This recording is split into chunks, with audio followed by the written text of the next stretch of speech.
Tonight's guest, Bigfoot researcher, Paul Guffey. One of these days will be the one. Looking for answers. What a disaster. These are the days my heart goes numb. My heart goes numb.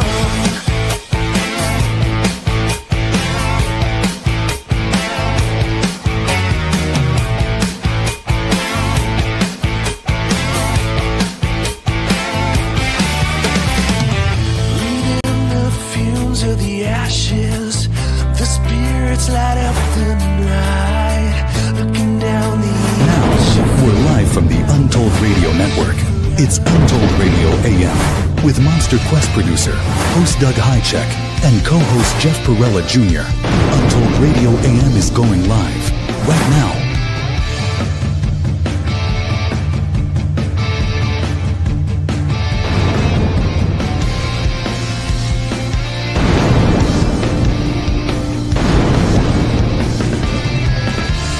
This show is for entertainment purposes only.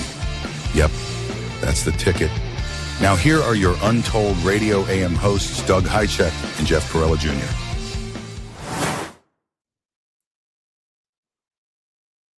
Hello, Jeff Perrella Jr. Hello, Mr. Doug Hajicek. I like that. So formal. Hello, everybody. Welcome to episode 262. 263. Oh, you're right.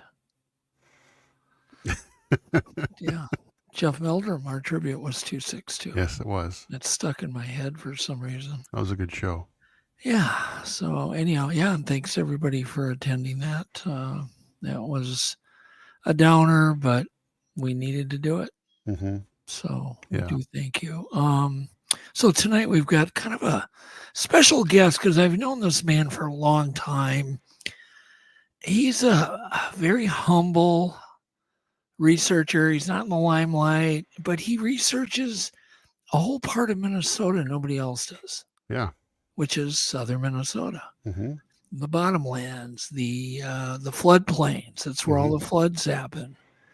And he has just kind of been under the radar doing this. And I've really, to be honest, I don't know a lot of researchers that present me the kind of evidence that he just keeps doing. You know, he's really good at one.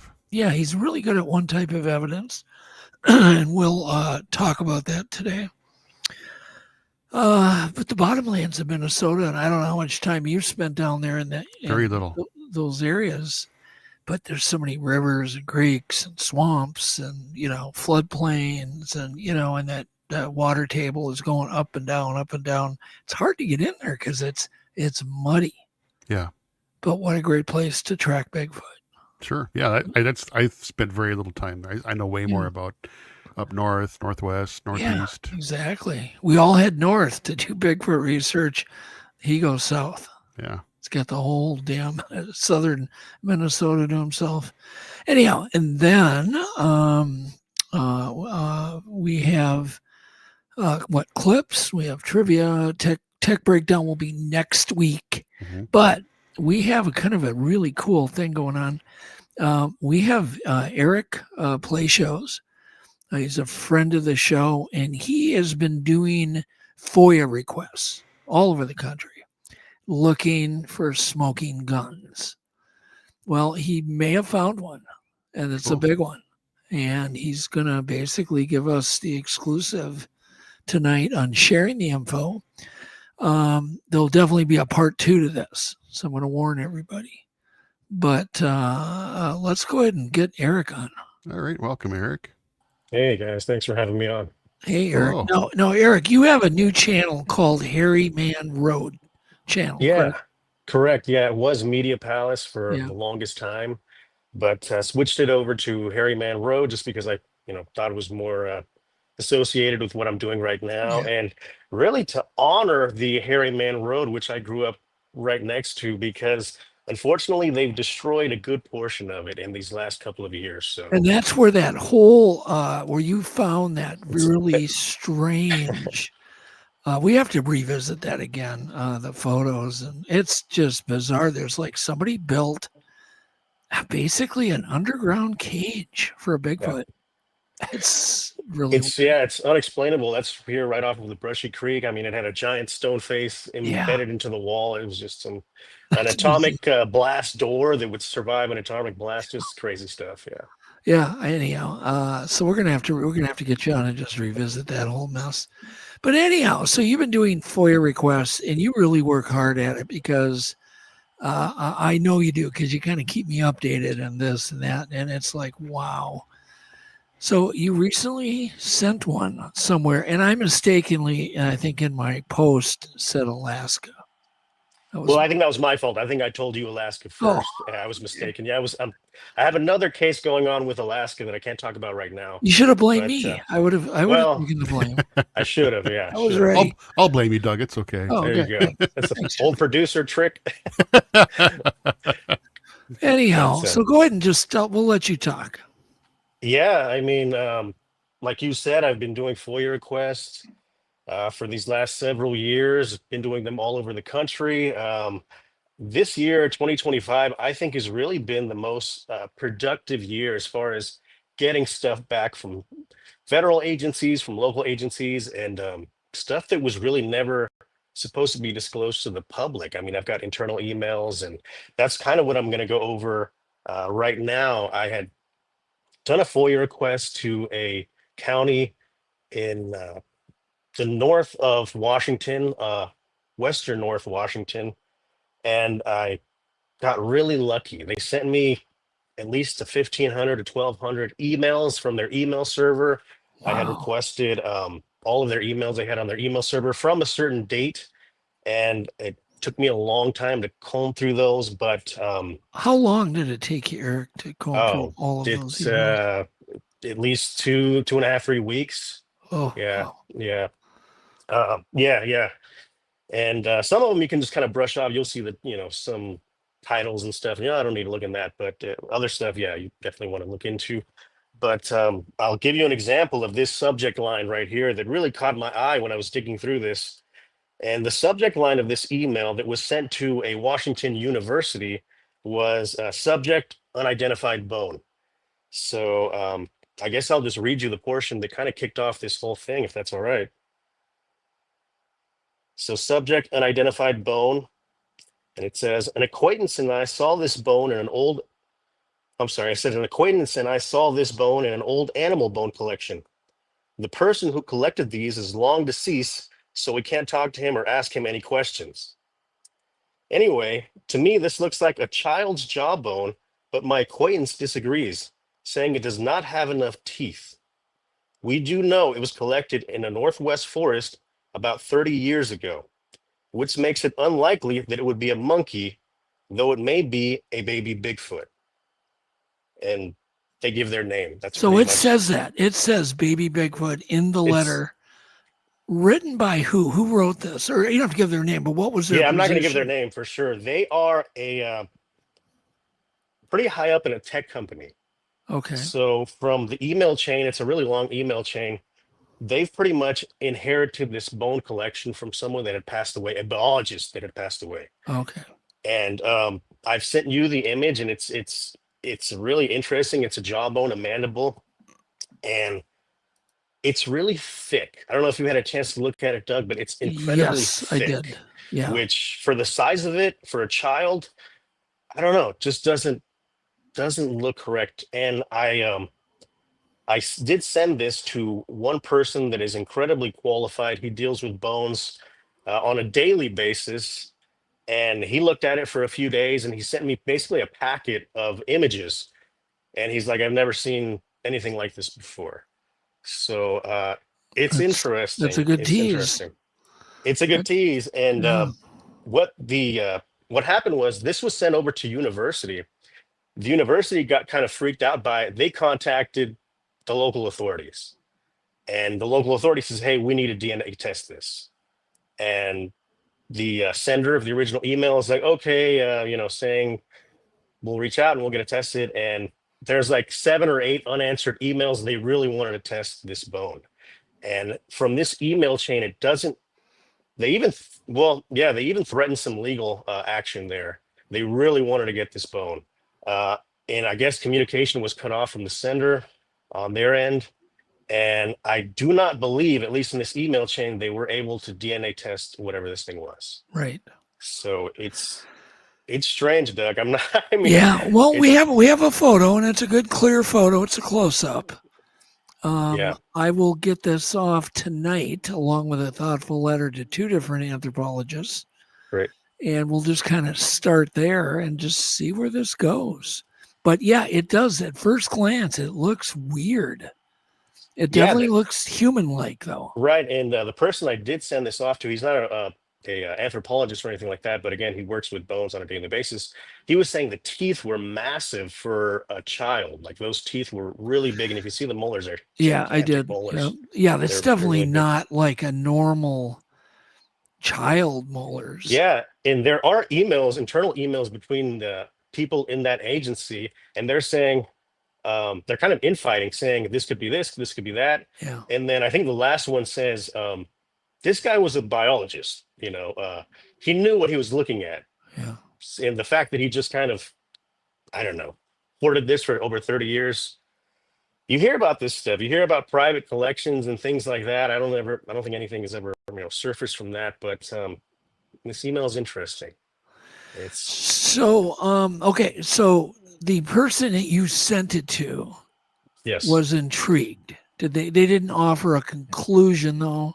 Well, they gave me what they thought it was. They did think it was a juvenile Bigfoot, Sasquatch. Yeah. Really? Wow. That's what they told me. Yeah. And That's really cool.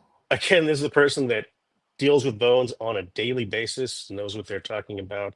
And I'd really like to hear what your guys are going to say about it, Doug. Honestly. What I'm going to do is send it off blind. So I'm not going to give me any history. I'm just going to say, what is this? It seems odd to me. I'll say that, but I won't say anything else, and just see what they come back with, and then I'll get into the story and blah blah blah. But let's see what their first reaction is. And it's really important that the people I choose are very well versed in all of the primate jaws. Absolutely. So just to make sure it's not a standard, a chimp lower jaw or gorilla lower jaw or whatever. Right. So that's going to be really important. So maybe a week. So we should kind of plan on maybe having you come back next week. And and do this because it may be that bone. See, you do have some names, so it's possible we could find that jaw. No, I do have some names, and I've actually tried contacting the person that sent that original email, but I should have said this earlier. This email chain was from 2012. That's how long it's been. Yeah, but it's still within recent, history. Yeah. It's 13 years ago. Right. It's not like it's 40 years ago. Maybe in other words, if we have the motivation, then we can really get on it and start searching out these people. You'd be surprised. Yeah, I think there's a few things that we do know from this. We do know that, again, it was in a collection of a biologist. We know that. We know that it was found at least 30 years ago in the Pacific Northwest. We know that. And we really kind of, the other thing was the internal emails were saying was that, and also they kind of corroborated what I had sent the person I had sent it to said. They looked at it and they both said, this has never been buried before. It was never in the ground. It's too clean for that. Yeah, it didn't look buried to me either. It looked like it was found above ground and it's fairly bleached. It's clean.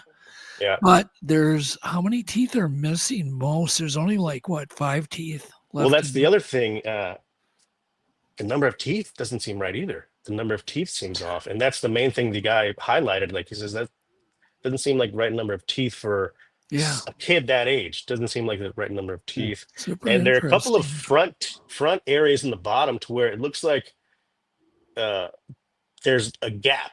And then there's 2 teeth kind of in the front, almost like a rabbit or a hamster kind of. It's weird. It looks weird. I don't know. Yeah, I mean, we could find out it isn't even human. I mean, that's a possibility. And God forbid it is some, kid or something that was, out there, something happened. Let's see. Verax said, "Are we going to see it?" That's a question I cannot answer. Only you can, Eric. Well, I'd like to get some expertise on this, and maybe they First, can come on with us and okay. describe what we're seeing. All I right. think that'd be the best bet. So I guess the answer is yes. You just got to be patient. Not yet. Yeah. Not yet. Yeah, we have it. You've seen it. I think I've seen it. one or two other people have seen it. So I'm kind of keeping this close to my chest because I don't want anybody to be harassed. I don't want any type of craziness. Already, this is Jeff Meldrum would have been a perfect candidate to send this to, and this just illustrates how bad we're going to miss Jeff. Yeah. So, exactly. Yeah. Right. Yeah, but that's one of the FOIA requests I've received over this past year. Again, I've gotten some really amazing stuff over this past year that it's pretty incredible stuff. And I'm actually my book that I kind of put everything in is going to be releasing this Saturday. So if anyone's interested in seeing actual documentation, national reports, law enforcement reports that have the word Bigfoot in them, they're here. They are here. So what's the name of your book, Eric? The book is Bigfoot, The Redacted Truth. Oh, cool. Very cool. And you'll see why when you see the reports there. A lot of them are just blacked out. Well, you've been doing FOIA requests for how long on Bigfoot? Yeah, since about 2022. Yeah. 22. So 3 years of searching all sorts of places. That's Sounds right. good. Yeah. Well, by the way, you are welcome to hang out, or you can buzz off or whatever and watch the rest of the show. I got a jet. I am taking off tomorrow morning out of town. So I appreciate you inviting me on. And I really look forward to hearing what your experts are going to say about this. I will be in touch, hopefully, maybe even by tomorrow night. Perfect. All right. Thank you so much, Eric. Thanks. Thank you, guys. All right. Thank you all. Bye. Thank you. Wow, that's pretty cool. Looking forward Definitely to be continued. And for the record, I have not seen it either, so I'm just as excited as everybody else to learn more about this. I know as much as you guys do, so this is cool. All right, let's do some quick news here. Some news. Here we go. Untold radio news that can be a bit weird is right now.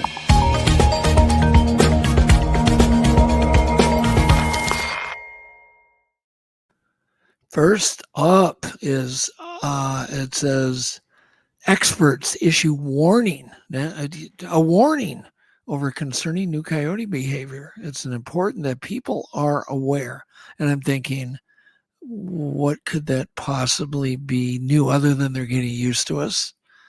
I mean, we kind of known that, haven't we, Jeff? Yeah, they're getting pretty comfortable around people. I mean, I remember doing a trailer for, I think it was Discovery Channel, called Invaders. Mm-hmm. And it was about coyotes moving into Chicago and New York and Central Park and, sneaking into coffee shops and all sorts of weird stuff. But let me go ahead and read this. It says coyotes are moving in even to Central Park. So that is not news to me. Coyotes, once mostly found in the Great Plains and the Southwest, are now showing up in cityscapes like New York. Apparently 20 of these beasts are roaming New York. And by the way, did you ever see the movie Wolfen? I did not, no. Written by Whitley Strieber. Yeah, I'm familiar with it. I've just never seen it. It's on my list. I gotta watch it. I recommend it. It's an older movie now, but Whitley was a great writer, and he wrote this movie, and it's about wolves moving into the sewer systems and the subway systems and hunting, of all things, rats. And it's kind of interesting. Anyhow, it says here, 20 roam New York now, and 2 are named Romeo and Juliet. And apparently they joined the park in 2019, and their presence shows just how well wildlife adapts to urban life. Yeah. And so they're just going on to stress the awareness not to fear these creatures. Apparently, it says they're sensitive creatures. They're not threats. One resident explained, but coexistence comes with challenges. Studies show city coyotes eat plenty of human scraps, raising risks of conflict. Obviously, and the main conflict is probably, letting your dog out. right? And so it just goes on. It's kind of the same old thing. And my reaction is there hasn't been black bears that have moved into New York City proper yet, but I'm going to predict that right now. Yeah, it wouldn't surprise me at all. That within 5 years, we're going to have black bears, 1 or 2, roaming around New York Central Park. Yeah. It's hard to comprehend. Yeah, it is pretty wild. New Jersey is right next door, and they're sitting on like 40,000 black bears at this time. So it's kind of nuts. All right, next. Researchers make a surprising discovery about bison behavior in Yellowstone and says that this has got important consequences. So bottom line here is Yellowstone bisons are, a great addition and have been there. And they were, how would I say it, kind of domesticated when they, for many years, but now they're rewilding the park. It's been enough years now. So it says Yellowstone bisons have rebounded to about 5,000, and that is a lot. It says now scientists say these massive grazers aren't just surviving, they're reshaping the entire ecosystem. New research shows heavy bison grazing supercharges the nitrogen cycle, producing plants up to 150% more nutritious than in untouched areas. So that's interesting. They're measuring the nutrition. Not just the amount or the types, because it's usually the amounts and types.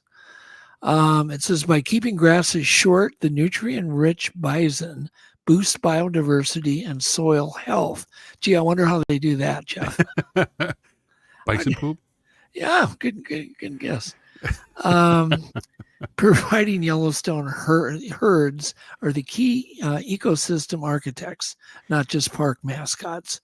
The other thing I do know they do is they preserve some of the deep frost, if there is any, or the frost will last longer in the spring when you have bison because it keeps the ground packed down.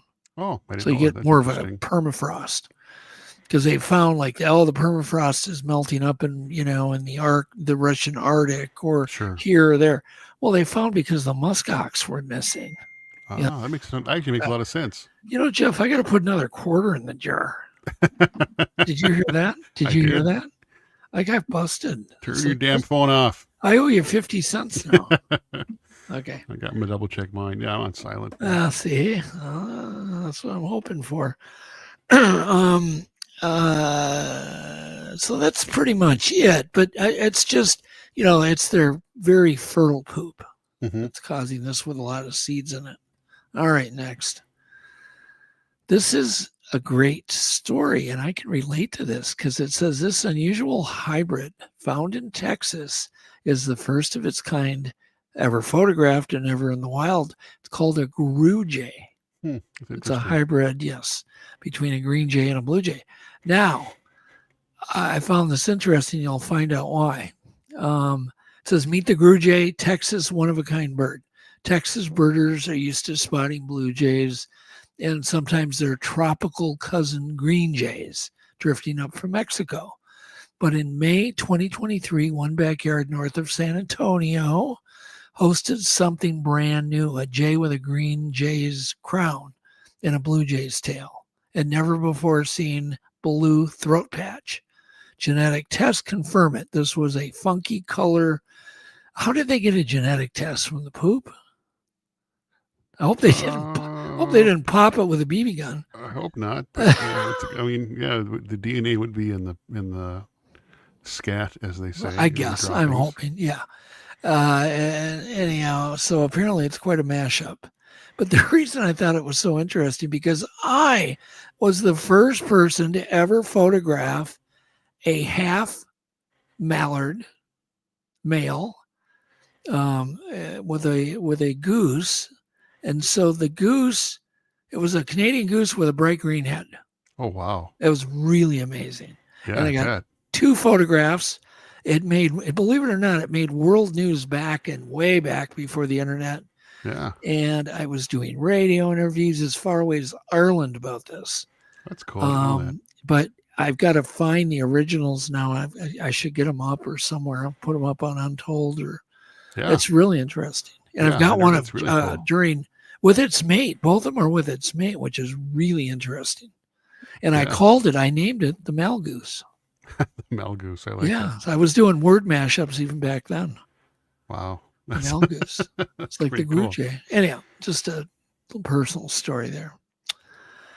Let's see here. No, let's do some weird and fast news, Jeff. Okay. It's time for weird and fast news. Yeah!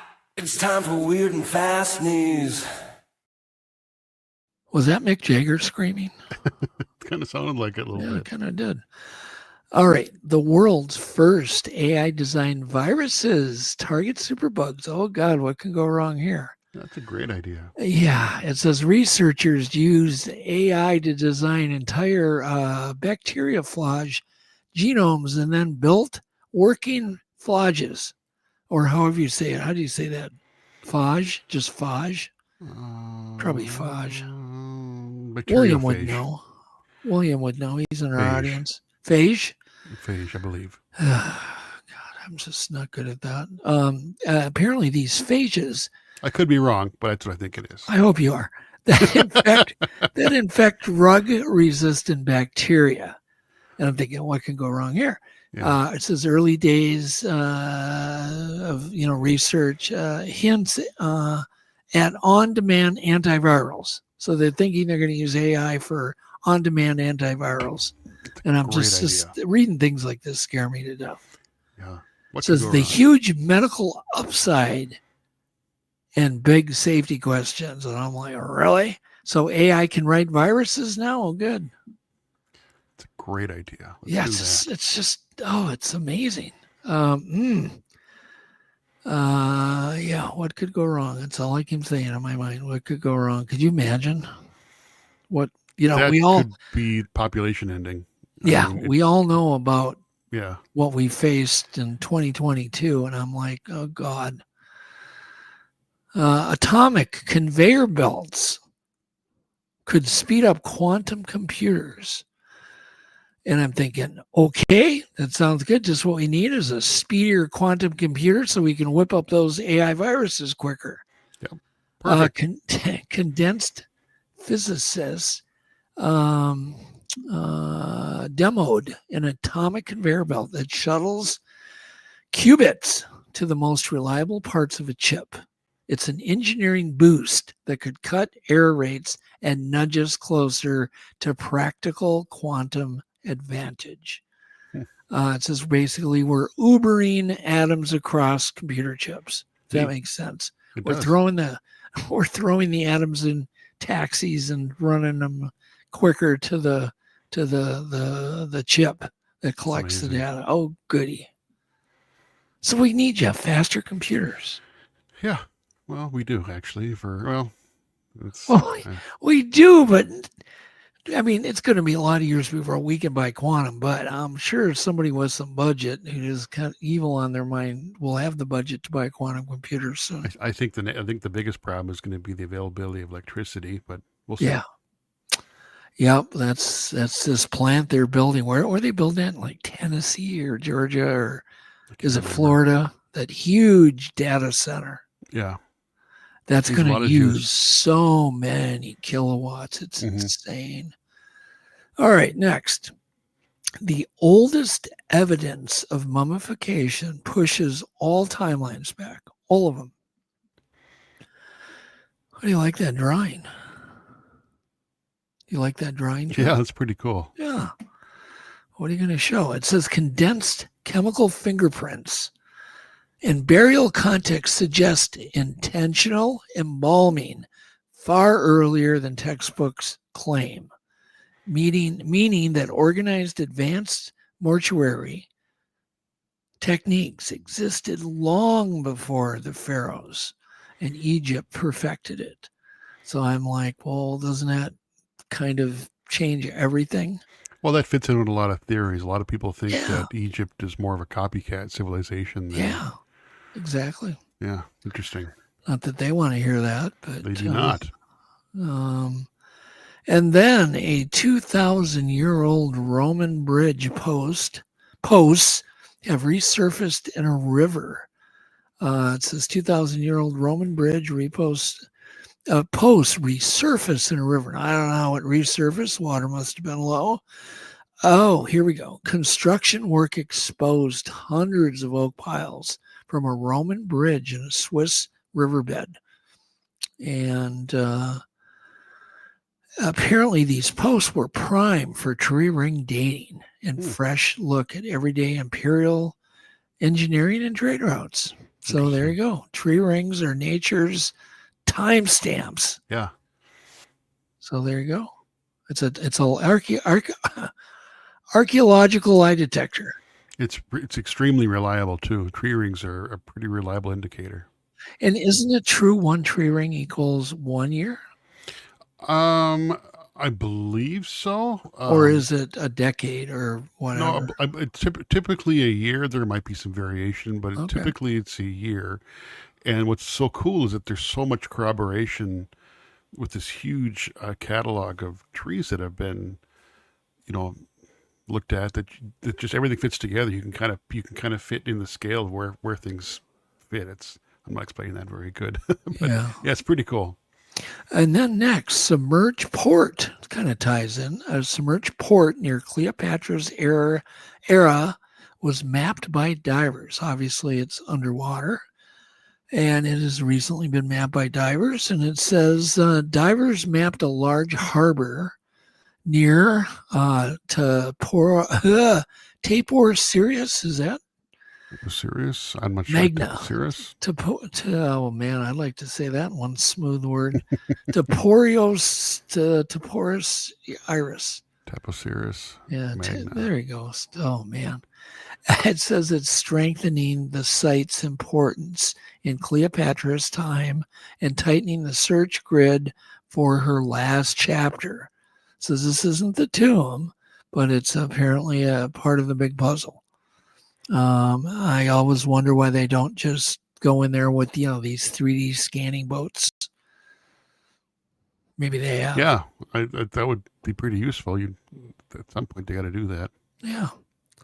That's it for the news. And then we have the weird fact of the week. Weird fact of the week. And this one.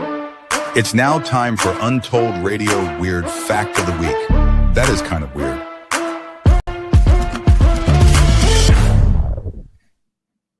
Sorry, I didn't mean to cut you off. Yeah, you did. You do it on purpose. That's what everybody thinks. Trying to keep the show moving, man. No, I know. All right, so the weird fact of the week is really weird. That's what I was going to say. Don't you agree? It's weird, Jeff? It's very weird. I read it. Very weird. Yes, I can't even believe it's true, but it's weird. Throw that up there because, boy, we need it. There you go.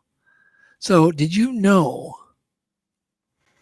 that animals poop cubes, some animals? Well, apparently just the wombat poop is cube-shaped. Unlike most animals, wombats produce poop in little cubes, the only known species to do so. Scientists discovered this happens because of a varying elasticity in their intestines, which shapes, I think I know some men that poop cubes, which shapes, apparently this elastic intestines shape these feces into perfect blocks. Apparently they're perfect. They use these cubes to mark territories, and the shape keeps the piles from rolling away. Interesting. Well, who knew? And I'm glad we have a drawing of that and not actual photos. We didn't really need to see a photo of that. No, it's a drawing. Yeah, it's good. You see the kangaroo. He's looking at that square poop going, what the hell? So wombats must eat square meals, right? 3 square meals a day they do. To make you poop. Yeah. How long did it take for you to think of that quip? It just popped into my head. It's apparently poop dice. Yeah. But I just thought, okay, so you guys can all in the audience, you guys can win bets. You can bet people, take a snapshot of this with your phone, and then you can make bets with people at the bar next time you go out and say, can you name the animal that poops squares? Leave it to Australia. Yeah. Anyhow. That's definitely an untold fact. What do we want to do here? Let's see. Do we have our guest yet? Nope, he's not checked in yet. Well, you might want to text him. I'm getting a little nervous. That's fine. We'll do that. I get a little nervous. I get nervous. These are live shows. Do you guys have any idea all the things that can go wrong? That's fine. A lot. There's a lot that can go wrong. So let's do trivia. I want to do trivia on alcohol. And if anybody wants to play trivia, be the trivia player, which you can now jump in there. Please, if you've already done it and kind of let's get some new people in this time. Yeah, let's get somebody new. But it's going to be on alcohol. Okay. Not necessarily the kind you drink. There's multiple kinds. Yeah, so who wants to play trivia? And I might send a non-gift in the mail. Not a gift, not a contest. Gift, it's not a prize. It's nothing. It's just would be free. So Nick says I'll play. Who wants to play Nick?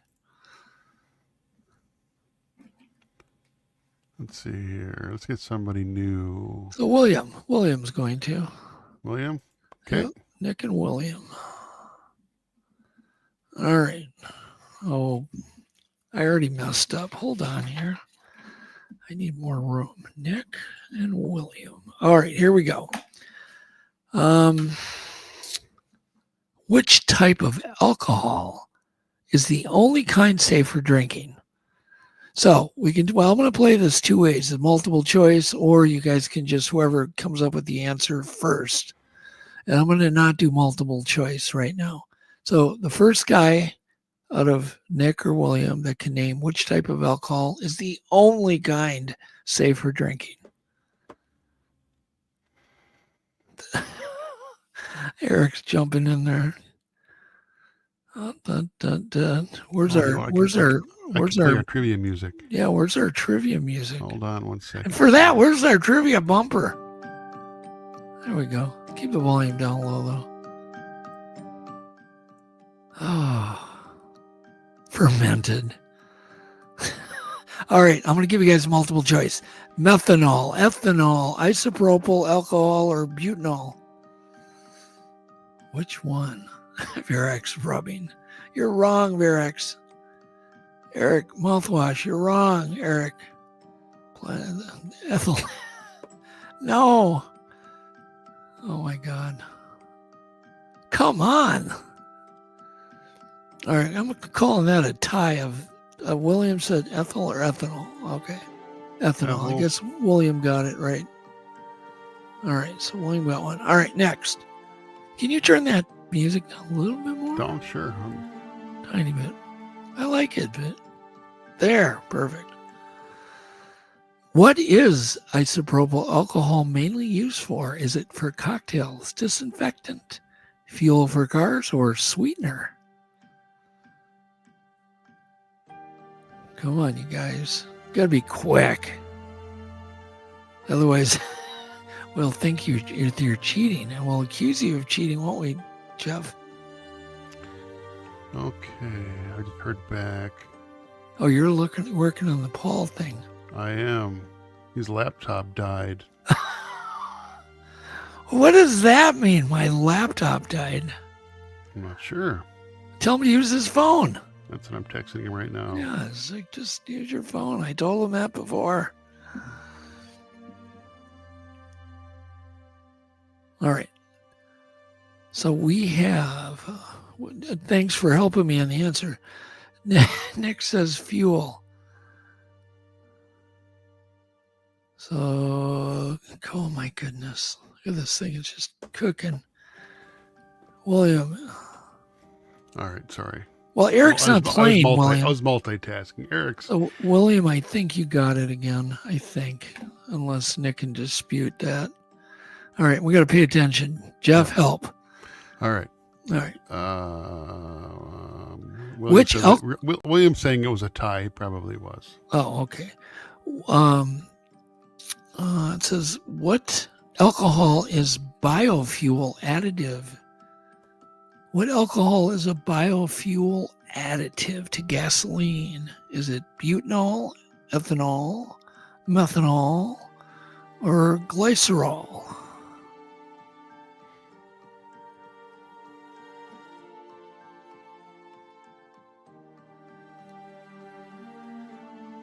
Said William got it.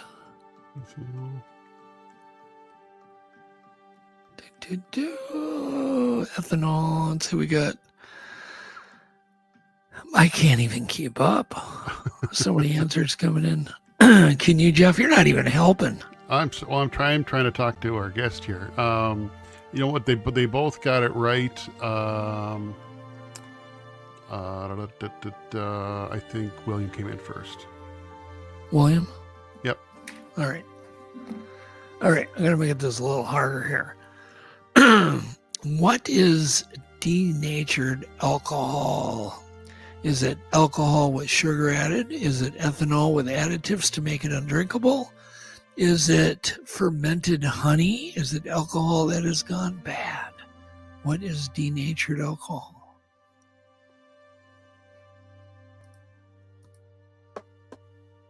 Oh, where'd you go? And what is our guest saying? I'm still talking. He's trying to get it on his phone here, so I'm kind of working on that on the side here. All right, so back to our question: what is denatured alcohol? William said alcohol gone bad.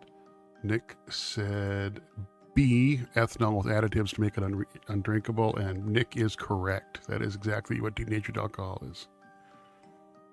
Correct. So who got that, Nick? Yep. Point for Nick. All right. Oh, don't worry about Paul. He'll either figure it out or he'll drown. He won't come on. Yeah.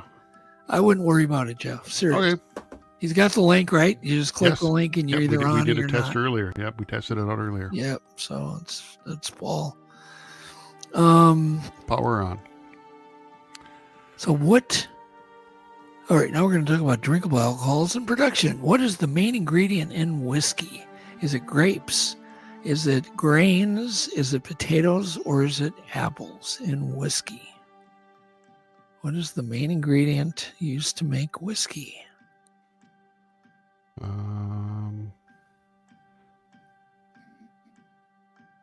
Waiting on one of them to come in. Looks like William is the first in with grain. All right. So now, let's see. Tequila. This is going to be on tequila, which is my favorite drink. Patron. Patron Silver. I'm a whiskey guy. I love Patron Silver, which is clear tequila. It's not the... I won't drink Mezcal. It's too full of, things that make you feel hungover in the morning. Yeah. So I'm not into that. Anyhow, tequila Oils. must come from what plant? Is it cactus, pear, blue agave, corn, or sugar beet? Which one? First one to get it. Right. It's hard to keep up, isn't it? It is. With your eyes. Like, whoa. We're going to have to get assistance on this. Eric, can you help us out? Well, Nick said cactus. What does William say? Oh, he said cactus as well. They are both incorrect. Both incorrect, It comes yes. from the agave plant. Yes. Which is sort of, it's a succulent. It is, yeah. It's Desert similar. It's a succulent. desert succulent. Yes. But it's Pretty not- cool looking plant, actually. It's unique. Yes. It's magical. That's what I tell people. I'm not a big tequila guy. I like my whiskey. Bourbon. I'll turn you into one. I don't drink often. I mean, it's so rare. It's like maybe once a year I'll have a shot at tequila or two. That's it. Yeah. Done. Not my thing. Or once in a while. How often do we have a beer? One beer. Yeah, not often. It's I like do like I beer mean, a lot, you haven't I had a gotta beer admit. together. I mean, we've been together a ton. I think we had one beer together. What? Maybe It's in been the a while. Spring. Yeah, we don't drink a lot of beer together. Yeah, it's not like a big deal. No. That's a way to drink alcohol in great moderation. Mm-hmm. Which is a type of fortified wine? Is it Merlot, Port, Lager, or IPA? Which is a type of fortified wine? Merlot, Port, Lager, or IPA? And William said he prefers gin. Yeah. I like a little gin. Another gal has the worm, yes. Ugh. All right. William in with Port, and he is correct. He got it right. So who got it right? William. Come on, Port Nick. Fortified. Come on, Nick. You can do it. Gin gets its signature flavor from what? Is it coriander? Coriander, yeah. Mint, juniper berries, or basil? Gin gets its signature flavor from coriander, mint, juniper berries, or basil. Nick says, I'm getting kicked. Yeah. Put that up there for you. Nick, there you go. I'm getting kicked. Sorry, Nick. So you can read some William, of the other... William again is right. That is juniper berries. There's actually a lot of stuff in gin. That's the signature, but there's other things. There actually could be basil in there. There could be all kinds of stuff. Well, they were talking about the flavor, the main flavor. It does taste like berries. It always tastes like pine needles to me. Yeah, that's the juniper berries. I love gin. It's good, but I generally gin don't and tonic drink on it. a hot day. It's pretty refreshing. Because when you buy gin, it's full of corn syrup. Oh. They have all these additives. I don't like it. Yeah. Rum is distilled from what? Grapes, sugar cane, or molasses, or wheat or rice? Grapes, sugar cane, molasses, wheat, or rice? Which one? Rum.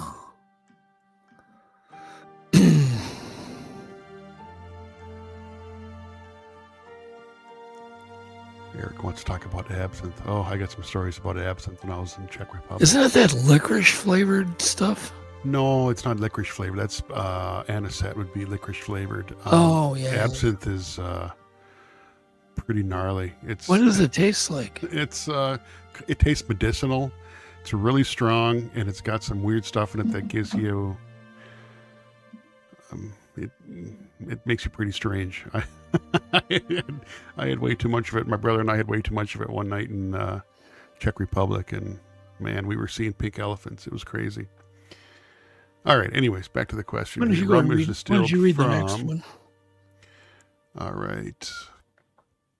William again is correct with sugar cane or molasses, either one.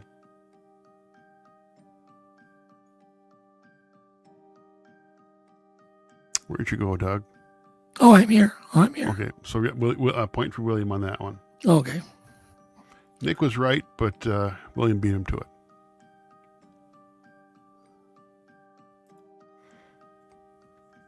Read another one, please. All right. So sake is A, malted barley beer, B, fermented rice wine, C, distilled sorghum liquor, or D, agave-based spirit.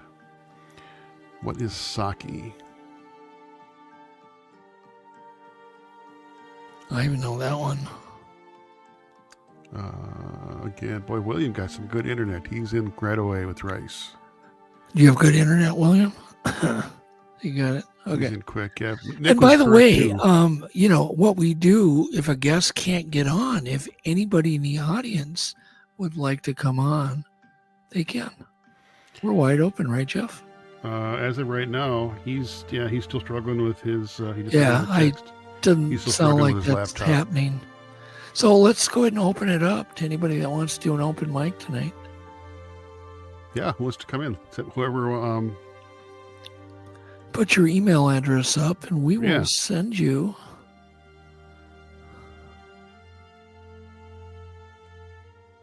A link. At UntouldRadioAM.com. All right. So congratulations, William. You did not win a contest. But I'll probably send you something for free. Sure. Not a contest. It's not a prize. Not sure, probably. So send me or don't send me your contact information. I know I have it, but send me a fresh one with your contact information, and we may or may not send you something for no reason whatsoever. Yeah. So if we want to get into a discussion on whatever topic, don't Do we have any volunteers who wants to join us? We'll sandwich it between this guy and the other guy. Let's see here. Who wants to come in and talk? Well, in the meantime, we can play some clips. Yeah, let's do our clips. All right, you ready? All right, I am almost ready. Let me go back to that screen, and we can do some clips.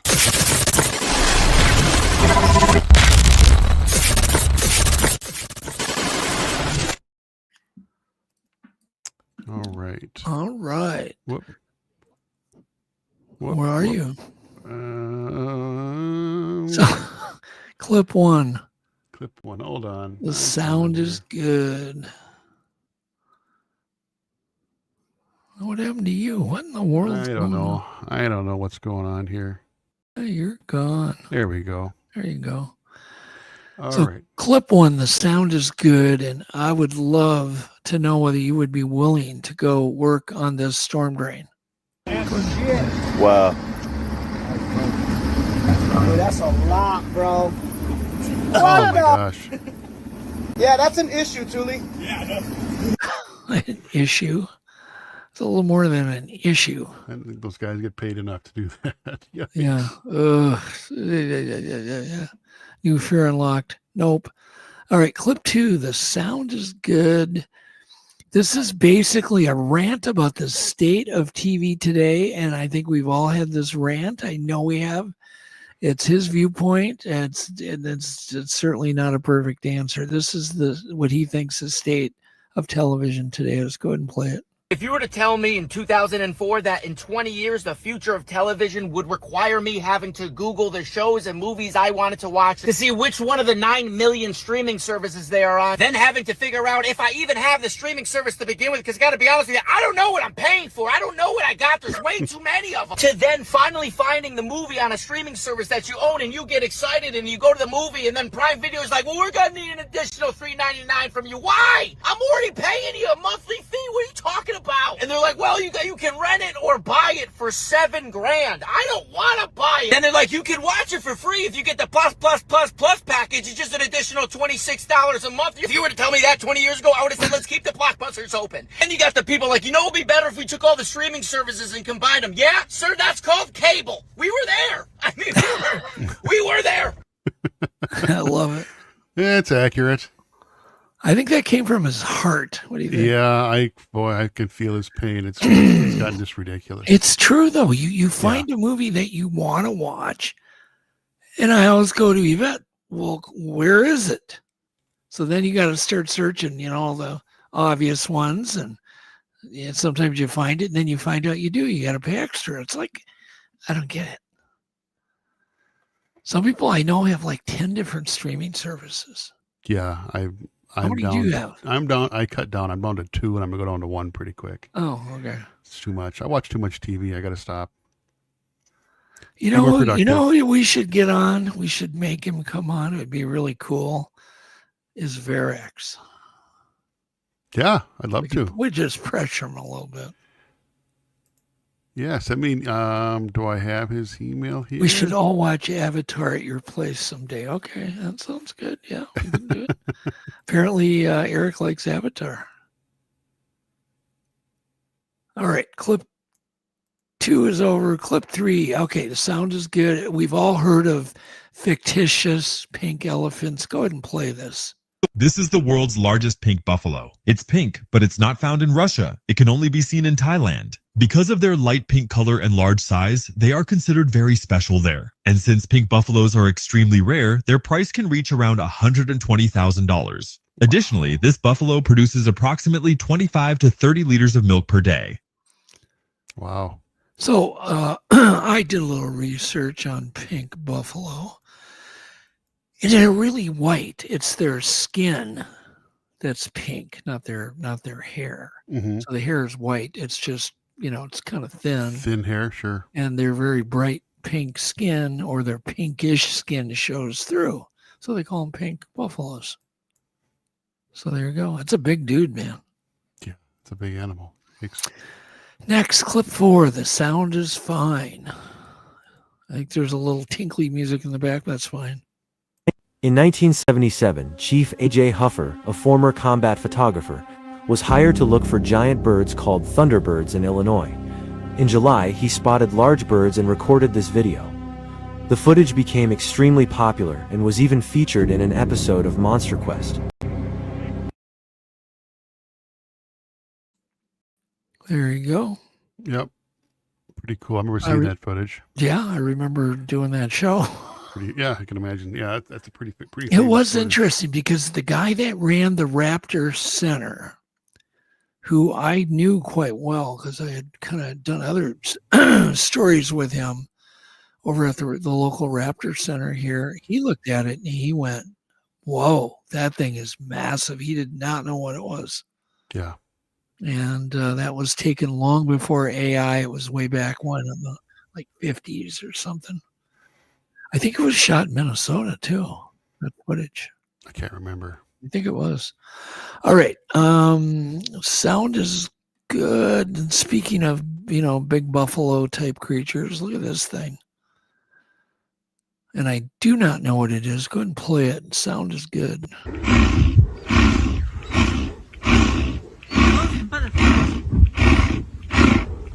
He doesn't sound happy. It's got to be some kind of Asian muskox. Yeah, it looks almost like clearly up in the Arctic area. Yeah.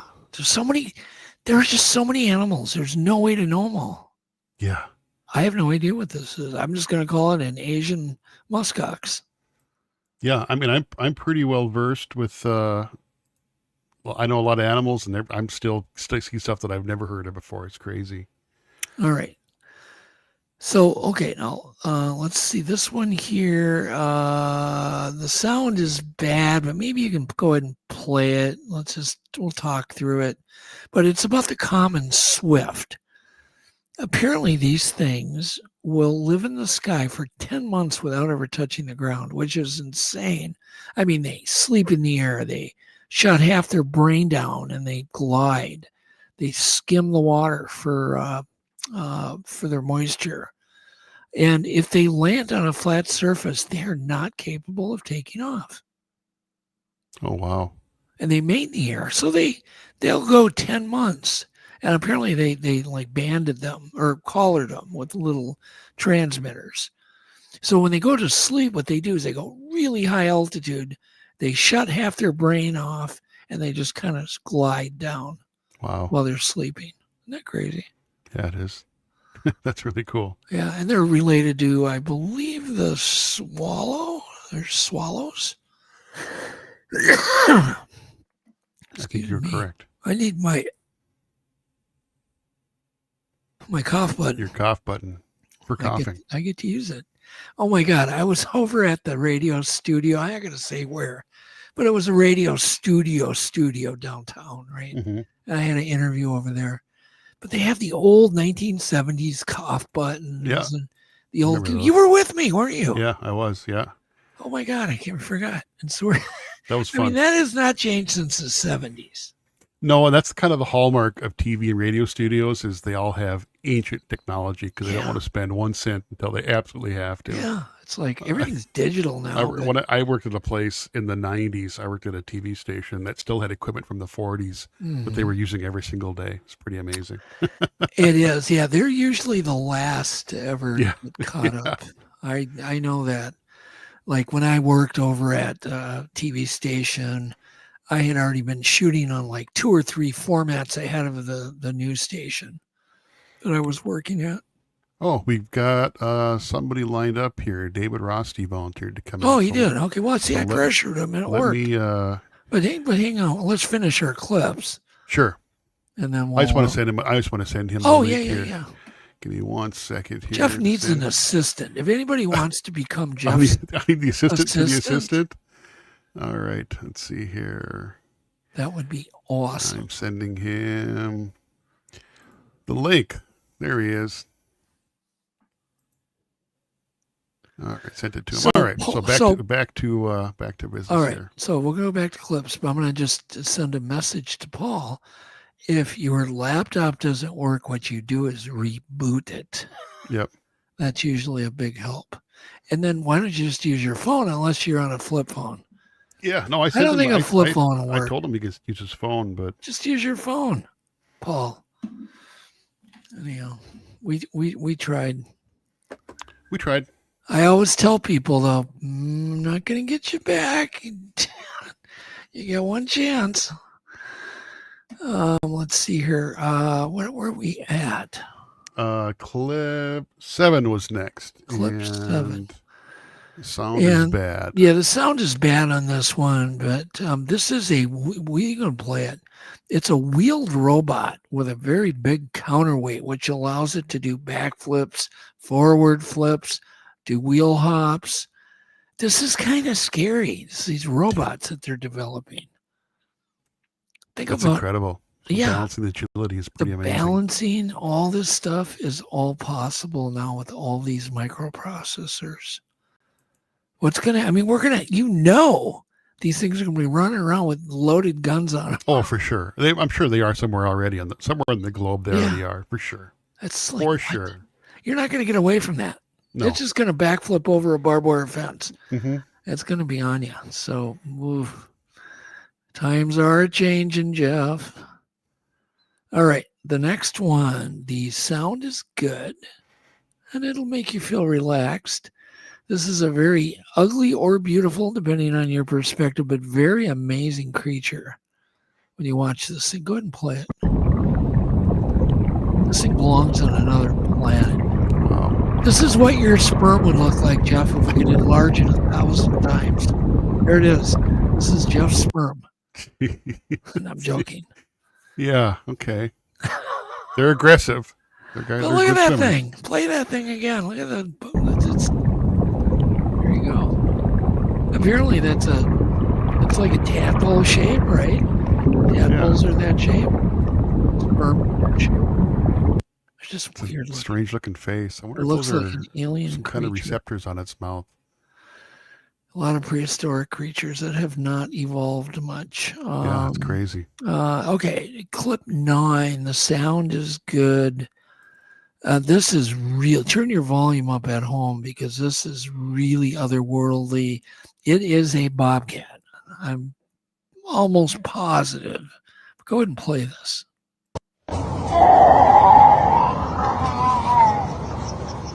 Sounds like an eagle.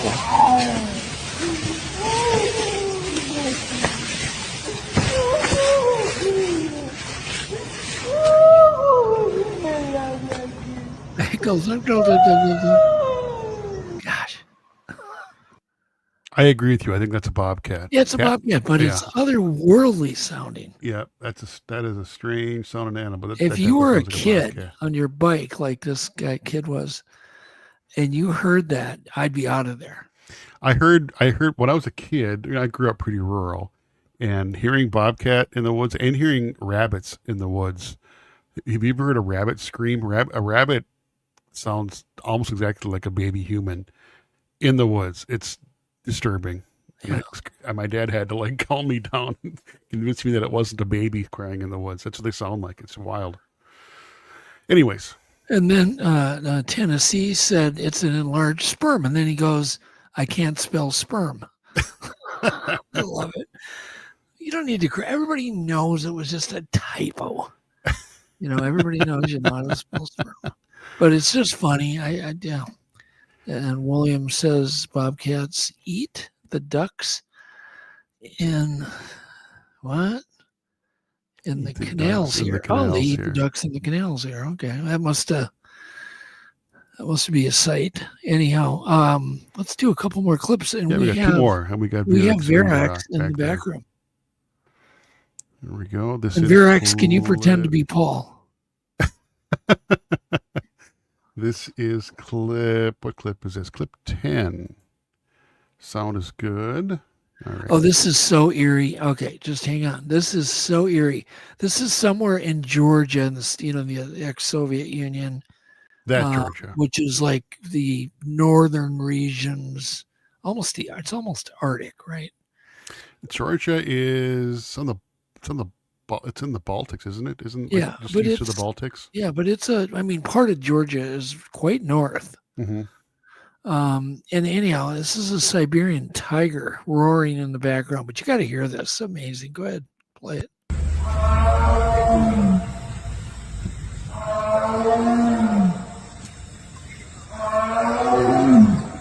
How would you like to be there and hear that? Beautiful place. My gosh. This guy's like, I love it. No words. He's just smiling. That's crazy. What a beautiful place, though. But what a beautiful place. Yeah. All right. Last one. Last one is a bonus clip.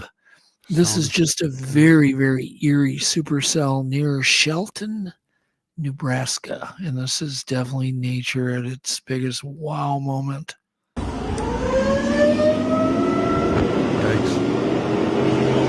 Ugh. Is that okay? Can I shoot?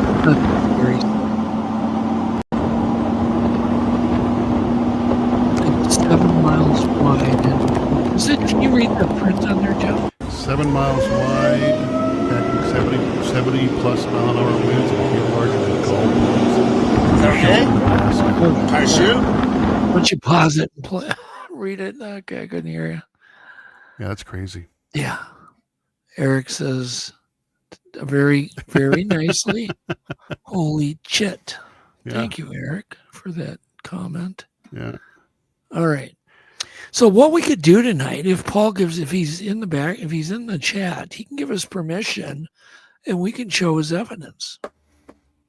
And he can even narrate it in chat. Yeah. He says, Doug and Jeff, I'm here in chat. Yeah, we know. Why don't you click the link and come in? Are you sure he has the right link? He doesn't just get in. We did a test earlier. It's the same link as earlier. Okay. Paul, you can also come in just with your phone. You just use audio. Just use the audio. We don't need to see you. That. You can Paul, click the link. Just click the link, and then you don't even need to put your name in there. Just click it and hit enter studio. And you don't even need to turn your camera on. I'll text you the link. Oh my God. I emailed it before, but I can text it to you. And then just turn your camera off so you come in just with audio. Yeah, that'd be great. All right, just give me a second here. And then we'll bring Verax on ready here too. I'm multitasking. Well, let Verax in. Yep. Welcome, Verax. Whoop, he's there. He's gone. Wait for him to oh no! I see him. He just popped out of screen. I see his empty chair. There he is. Oh, all right. Welcome, Mr. Verax. How you doing? Good to see you. Verax. Good timing. We can't hear you. I don't think he can hear us either. Can see you, can't hear you. Is your microphone on? Can't hear you. Let's see. Do it. There we go. There we go. Hey, we hear you now. Now we hear you. Good timing for you fellas. Maybe not. Yeah, so much good to for see me, you. but- Good to see you again. So here he is, and his chair is empty. It's great to. Yeah. Sorry about that. We're having quite a show tonight, aren't we? Oh well, I was trying to find the mute button in StreamYard so I could, because the last time I was on it, or the only time I've been on StreamYard was on your show, and I was in the back studio watching there, and I missed the whole chat, so I was trying to mute StreamYard so I could actually entertain some questions if there was any or anything in chat. But nonetheless, if there's good questions, I could read them and pull them up on screen too. I don't have a light in my office.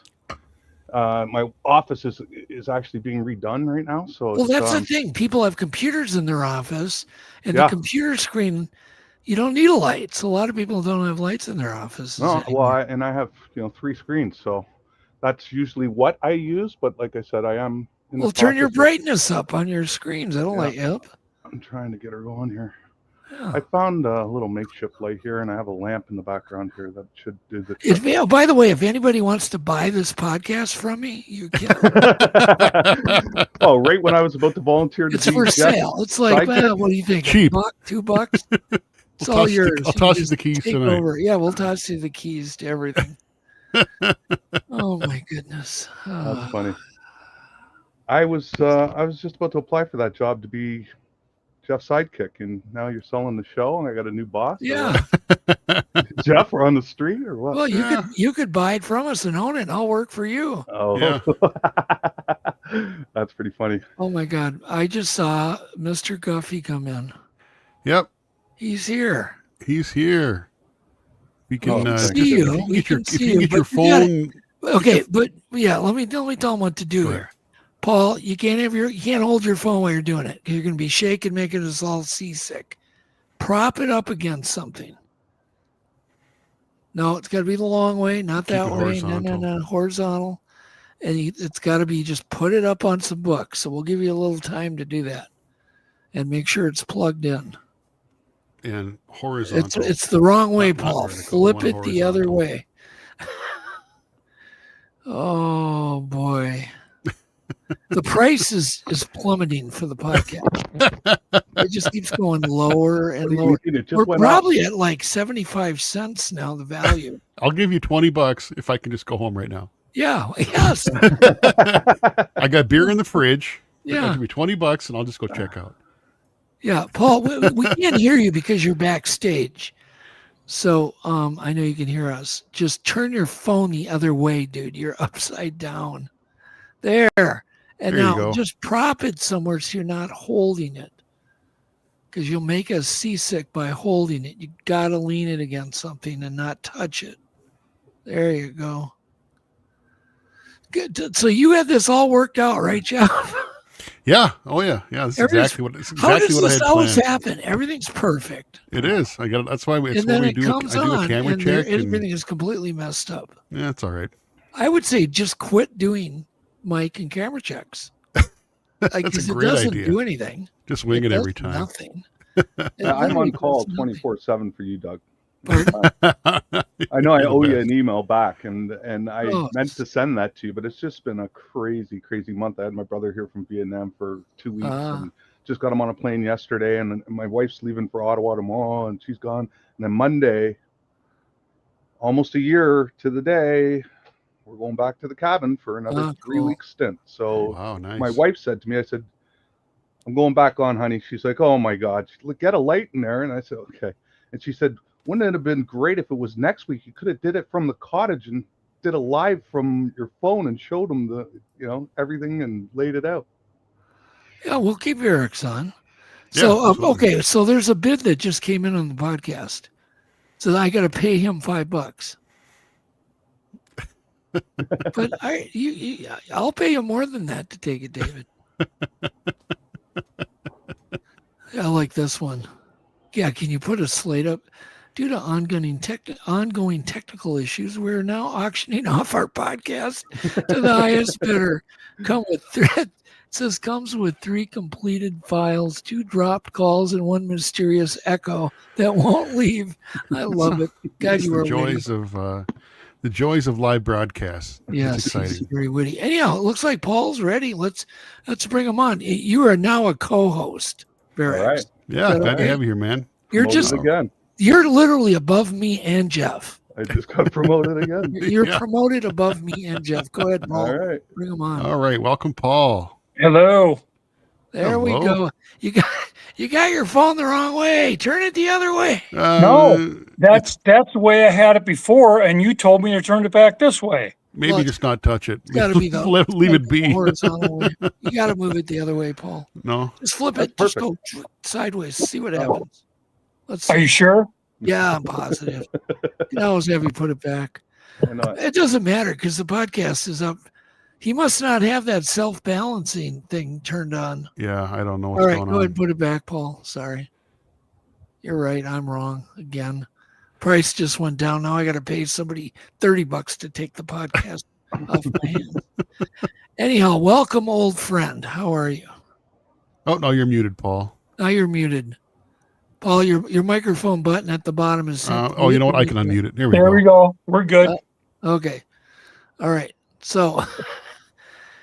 This is going down as the new record. Nice. So, all right. So Paul Guffey resides near Mankato, and you've been doing Bigfoot research for many years, probably since what, 2004, 5, 6? I started in 99. 1990. Wow. Yep. Okay. Been 25 years. When did I meet you? What year? 1999. Oh, okay. I believe that. Were you with the BFRO or any organization? No. Okay. No. How the hell did I meet you then? I found you. I heard you on a radio show on WCCO. Oh, okay. And I researched you out. And I think you were impressed with my research that I did. Oh, okay. And then you and I went on a couple research things in the woods up north. And then, you suggested that I do this on my own, go solo. I'll be damned. There we go. The memories are coming back.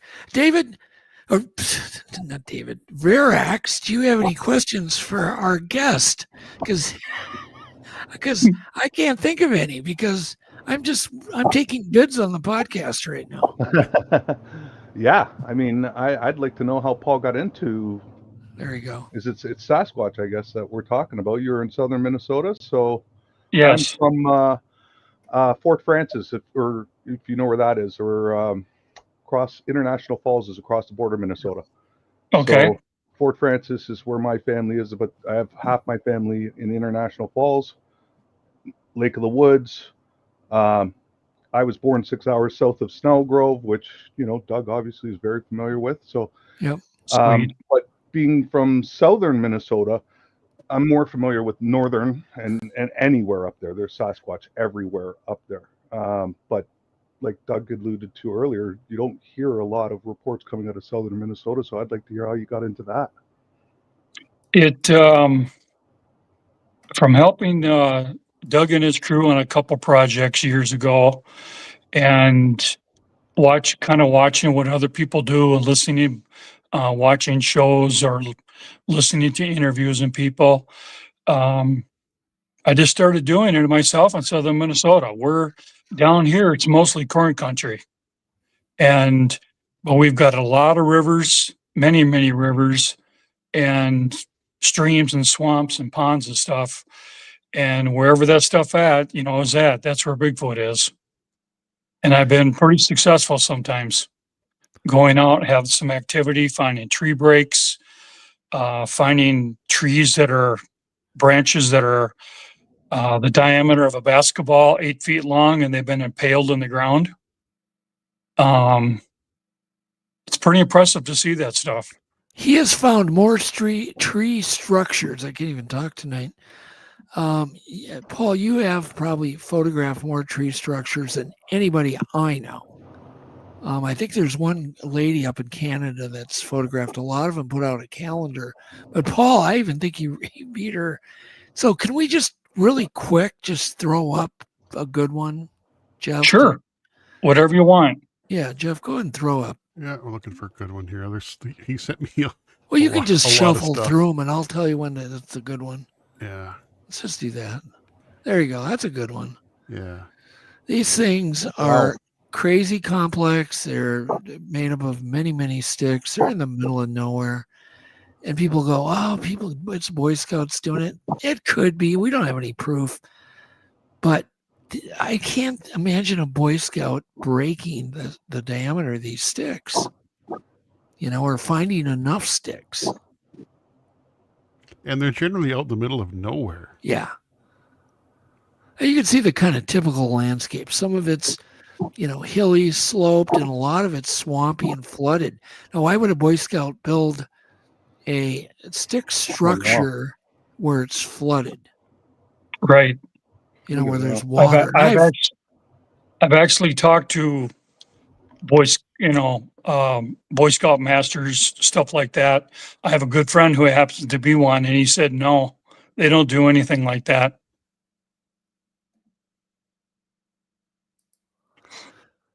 Yeah, it's just, just go and flip through them. Yep, I'm trying to pick out the best ones here. There's a lot. No, just flip through them, Jeff. We don't care. Okay. All right. There's so many of them. I mean, you're not going to show the same one twice. How many think you photographed, Paul? Total over the years? Yeah, probably what? 2,000, 7,000. 7,000. How many? I've got 7,000 photos. Oh, jeez. Yep. So that's a lot. So, Jeff, you don't have to be big. Okay, look at this one. That one looks like a little more shelter-like, but I think a lot of them are, because I find them near deer trails. I think a lot of them are hunting blinds. It was. The inside diameter of this one was only 4 feet. Wow. So it's not very big.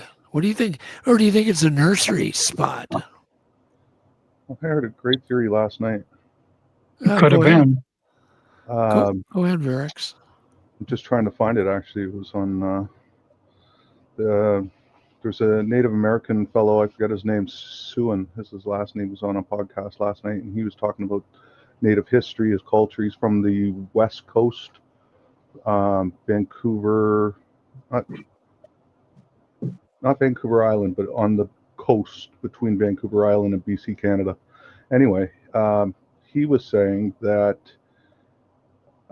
they are for the Sasquatch women when they have their time of month, that's what they use to go there, because the male Sasquatch, this is his theory, or in their traditional history, that's what they were taught. The male Sasquatch won't go anywhere near the female Sasquatch when it's their time of the month. The blood, the smell, the bad juju, whatever you want to call it, he said, because they feel that it will inhibit their hunting.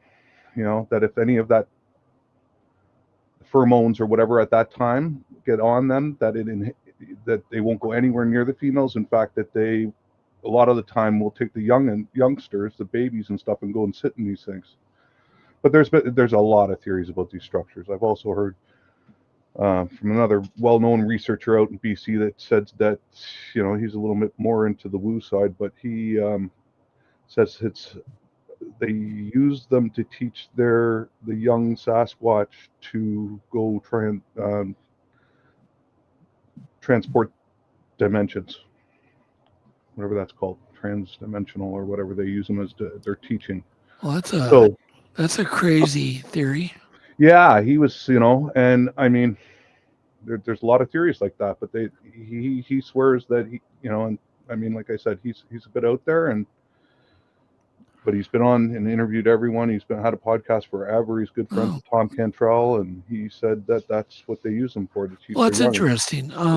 So go back, Jeff, to the one you had before. That one. All right. This is so interesting because I look at this and I'm thinking, I mean, there's no way that's a shelter, or is it? Or is it just, I mean, it would make a decent blind, hunting blind. Yeah, that's what I was going to say too. None of these really look like they're shelter, so they must have some other purpose. I mean, the monthly cycle theory, that's a pretty reasonable theory. He also added to that and said that it's a place for them to put, you know, the 2-year-old Sasquatch. If they're preoccupied, they can put them in there with something to play with or whatever while they're close by, but they don't have to have them attached to them all the time, 24/7. And that just kind of, they teach them to stay in there. Well, when they're not near mom and dad, that's a safe zone. And then, you know, but he also said that if you're near one of those as a researcher or someone that's out in the bush and come across them, you know, granted it's built by them for whatever purpose, they're close, or they were, you know, you're on, they're watching you. If you can see that structure, they're watching you. The gentleman, Thomas Seward is his name, and I'll tell you, boy, Doug, you gotta, you know, maybe have a conversation with him. But he's a great guest to have on. Have you, Thomas? Oh, God, yeah, we've had him on as a guest. Okay. So yeah, absolutely. He said that if you're a researcher or anything, don't go near him. He actually broke out laughing in tears last night on this podcast, because he said people come across these structures, they're out there researching and everything else, and the first thing they do is go to check out, you know, they take a couple pictures, but then they want to look inside, they want to see the size of it, whether you can stand up in it, and then they get inside it. And he said the Sasquatch watching must be rolling over in their graves, watching, laughing, saying, look at this guy, if you only knew that that's for our females to keep it it there, Jeff. Keep it there. Sure. Well, I don't. I'm not endorsing that theory, but it's good to hear one. No, he said if you do go inside one thing's guaranteed. No, you're not going to see a Sasquatch because they won't come near you. Because I love this. Mike Brian says it's a monkey playpen. He could be right too. Literally. Thank you, Charles, so much, and thank you. Thank you.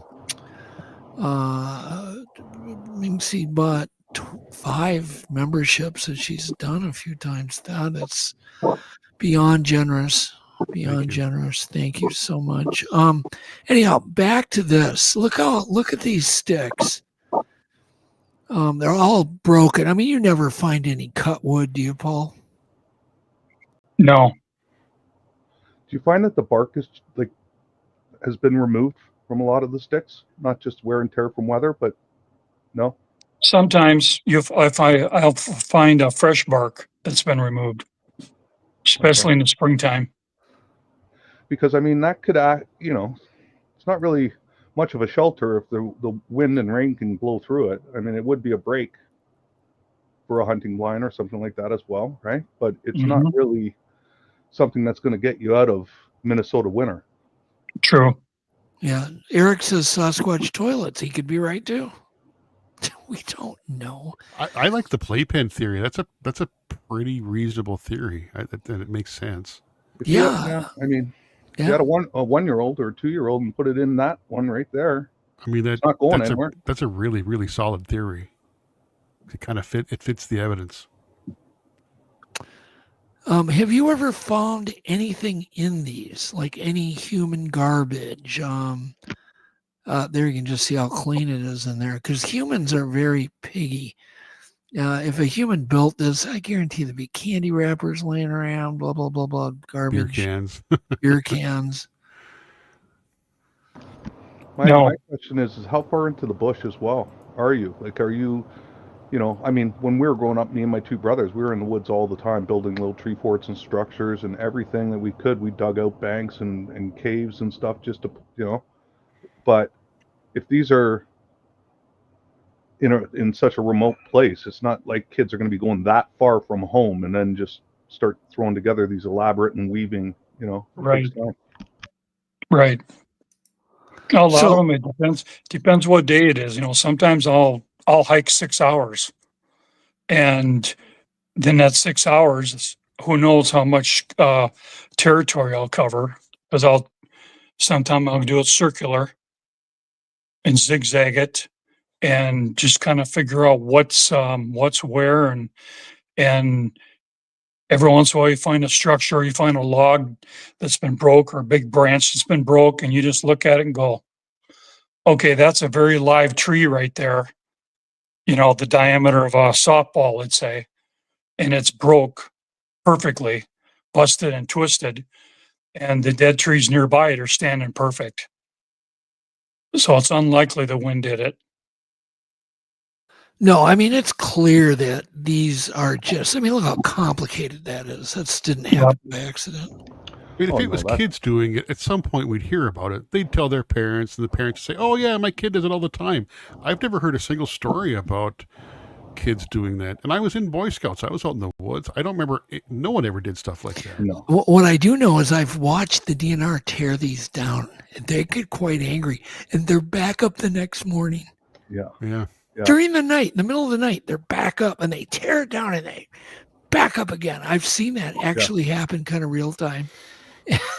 They're having this problem in New Mexico and some of the national forests. They're just, it POs them off really bad because they clean them up and they're right back, the next day. It's just like kids aren't doing that.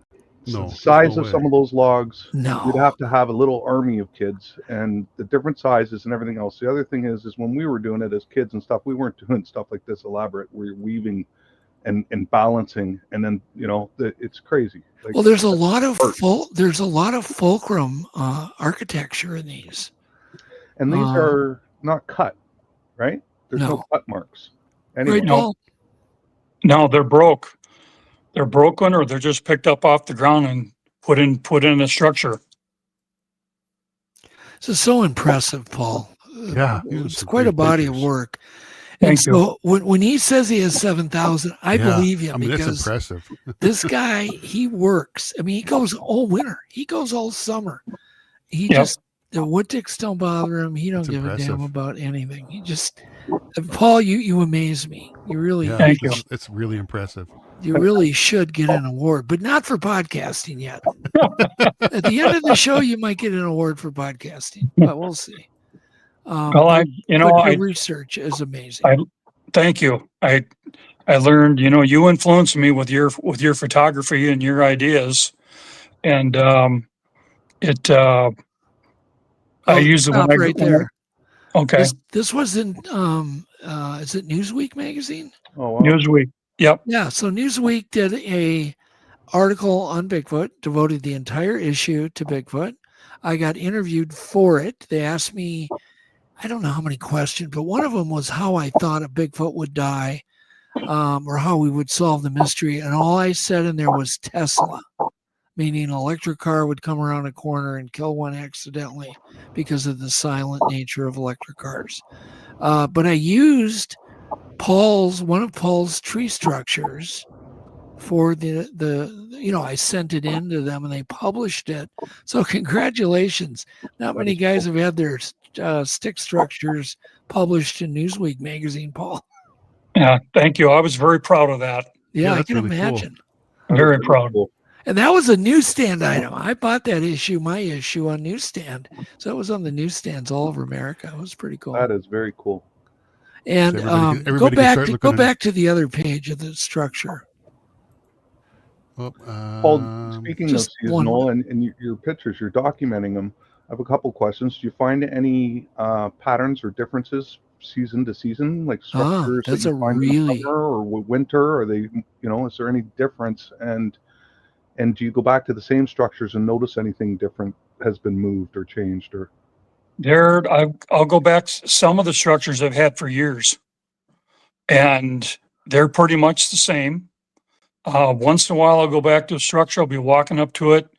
I just did that recently. I was out, and there were some fresh sticks that were broken and put on top of it, and so it looked like the Sasquatch were hanging out there and taking care of it, because I found some other subtle signs. But yeah, that's a good question. Some of the places over the years, I've tried to build a structure, or have built a structure to show Bigfoot on there to help or something, or I'm a friend, they can trust me. And it'll be a while, might be a couple months, I'll come back and there's only one stick that's been added to it.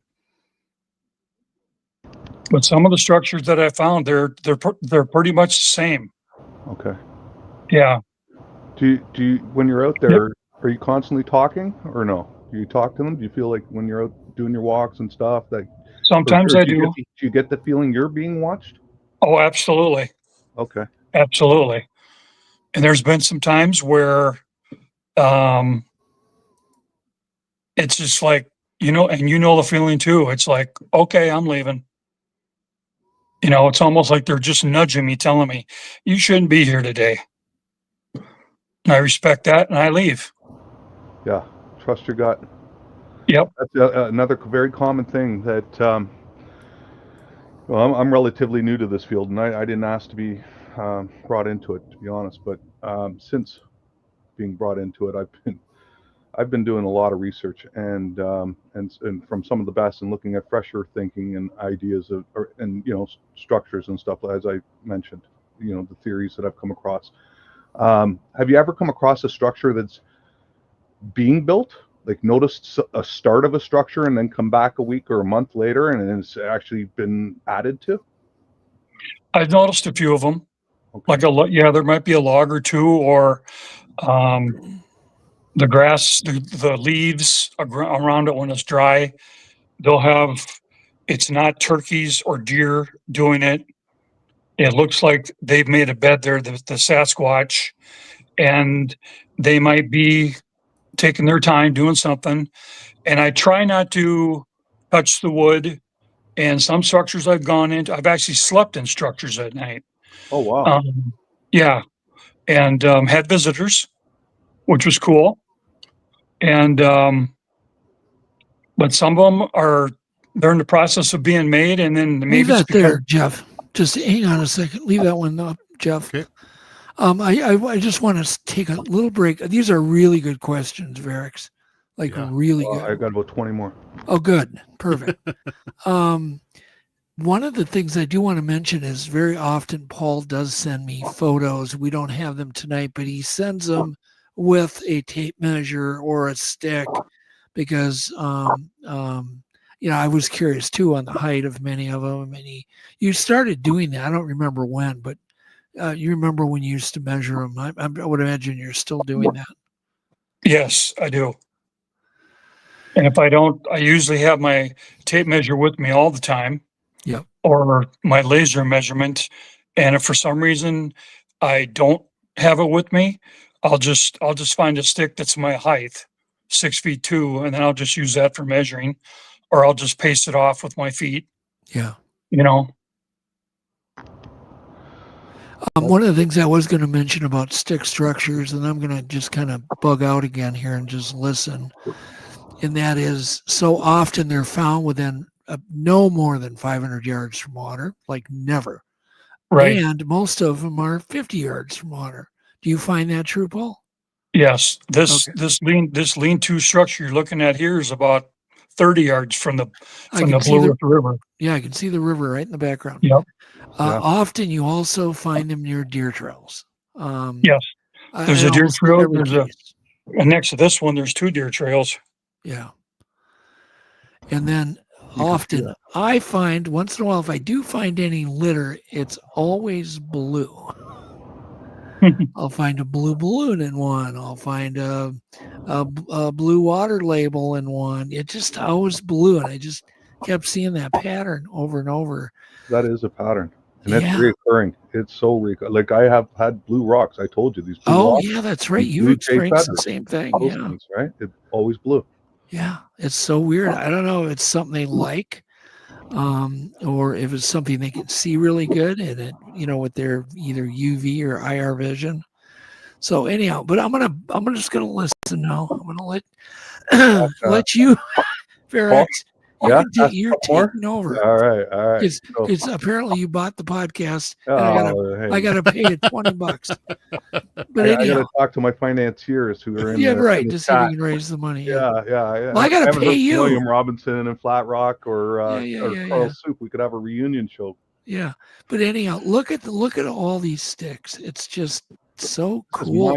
There's like a look to the ones that they built. It's just like wow. Yeah, just looking at each one, and he's like, if the theory of putting the kidlets in there, if the water's right there, and Mom wants to go get a drink of water or catch a fish or open a clam, what a great place to stuff the kid to play with. Some great theory. I like that theory a lot. Just for look at this. Still keep an eye on it, right?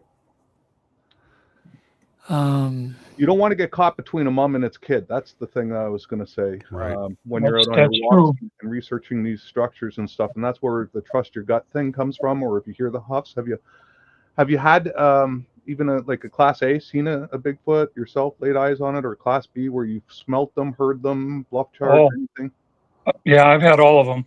Oh well, I got stick structure questions forever, but I there's some of your firsthand experiences as well.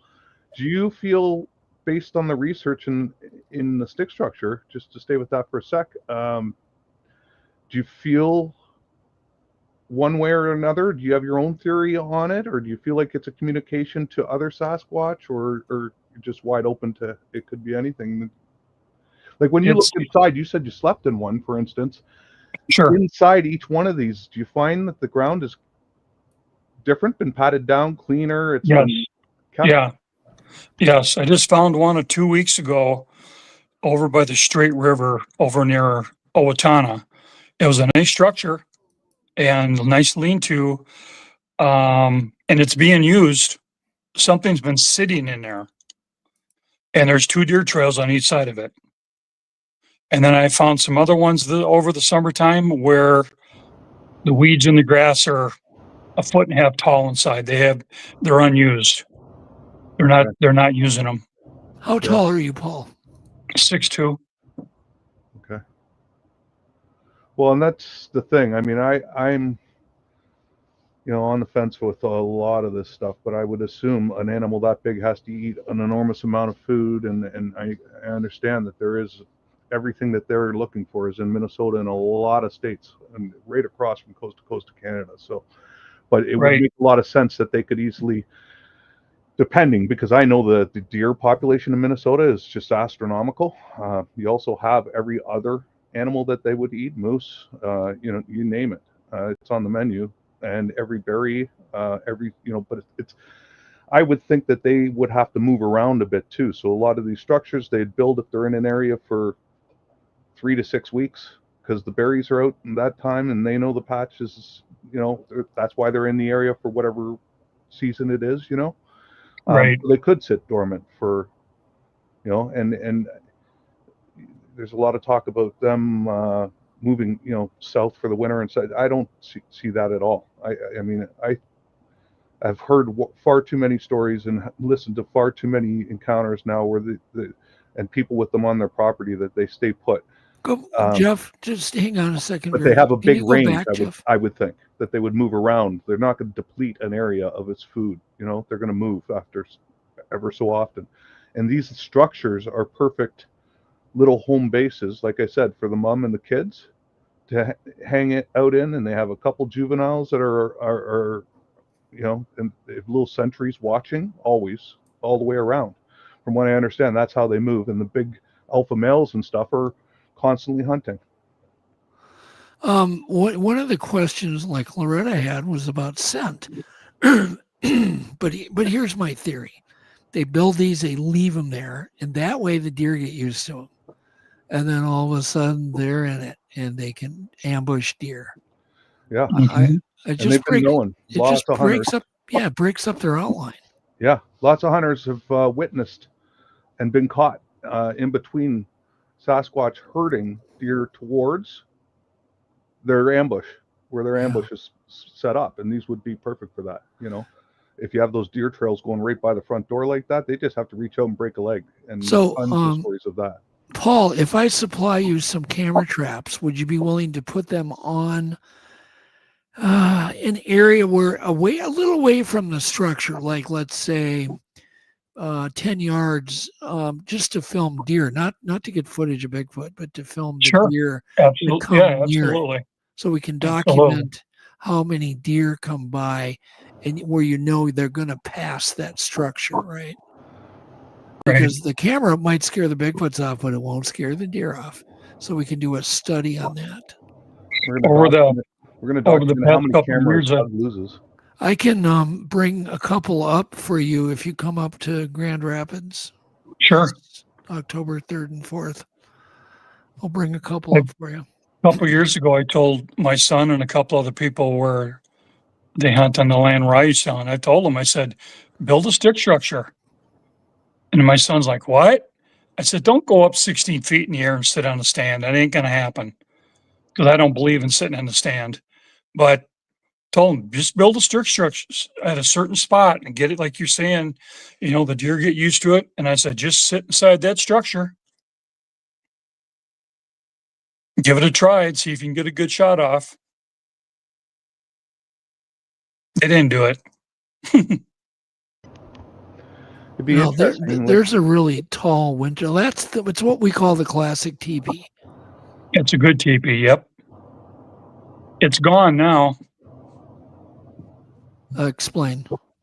It was there for a couple years, and I had trail cams out there, couldn't pick up anything, and then all of a sudden it was being taken down. That's a good question as well. Have you built any stick structures yourself near any of theirs, or just put some sticks up to see if they move them? Yep. What was the result of that? Sometimes they'll just add a stick to it, or they'll put a stick on it and they'll lean it, or they'll put it in the crotch of a tree close by mine. Say, William, can you do a quick, maybe AI or whatever, how many calories does a deer contain? of good edible meat. An average deer. Average. I'm curious. Anybody else? Verax, do you know how many calories a deer would? Yeah, deer would. Yeah, Willie was looking it up. I think he's pretty good at that stuff. No, Minxie said, do you keep GPS data on the locations? I kind of doubt you do, because that's sometimes not so fun, but maybe you should, Paul. Have you thought about that? No, I can go back. I'm really, really good at directions. I can go back to the same spot I found the structures 5 years ago and find it perfectly. It's interesting. Have you? But it would be cool, Paul, to have a map marked, a whole map. Yeah, I've got one going. You do? Okay. Well, it's got a ways to go, but I've got some ideas on it. Okay. Yep. But it'd be really cool. That's a fantastic idea for future research and for but it would be really cool to actually get the GIS or the GPS locations, put them on a map, and they can go into the Bigfoot mapping project, and then Scott can analyze it. That's the data we need. Yeah. Document tree structures systematically, and eventually it's gonna prove, science. Like, that's data that we absolutely can use. I'm curious about the future. What do you think the future is of mapping? I mean, you mentioned, obviously taking the photos, measuring, looking in and documenting the structure itself, but the future with LiDAR or drones. Have you ever used a drone to find some of these things? Never. I don't need one. Well, yeah, I guess you're doing okay on your own. But Paul's low tech. I don't use a LiDAR. I don't use a drone. I don't use GPS. I don't use infrared night vision. I just use myself. Yeah. Well, that way I have nothing to worry about. All I have is my flashlight, and that's it. And I do pretty well at that. Nighttime or daytime. I think that's the way to. I mean, you're going to have more experiences too that way. I mean, that's proven. Obviously, everything affects whether or not. There's a reason that they haven't made contact with humanity ever. Like, they just don't. So, and you have a gun over your shoulder. They know what that is. You have a camera in your pocket. They know that you have that. They can detect the smell in the electronics. The infrared. There's a little motor in everything that we can't hear that they could probably hear. Like, all these things, their smell, their senses are on another level. Like, I don't. They can do things, and everyone's starting to realize that they can do things that we can't. A lot of the native and past history says that we at one time could do a lot of those things, and that obviously we've become more dependent on technology and everything else. They haven't. So I can only imagine that it's like if someone walked in your living room and moved something, you would know. Well, you go into right? It happens. I have entities or whoever they are leaving me glyphs in my house. Inside or out? Inside. Wow. And once in a while outside. Sometimes those glyphs look exactly like a stick glyph out in the woods. Yeah. Yeah, I remember when you called me one time, Paul, you go, have you ever had reports of, like, I think your shoes were stacked up or something like that? Can you tell that story? Yeah. It's interesting. Yeah. I've had my shoes. I come home, my tennis shoes, and they're in a completely different room stacked on top of each other.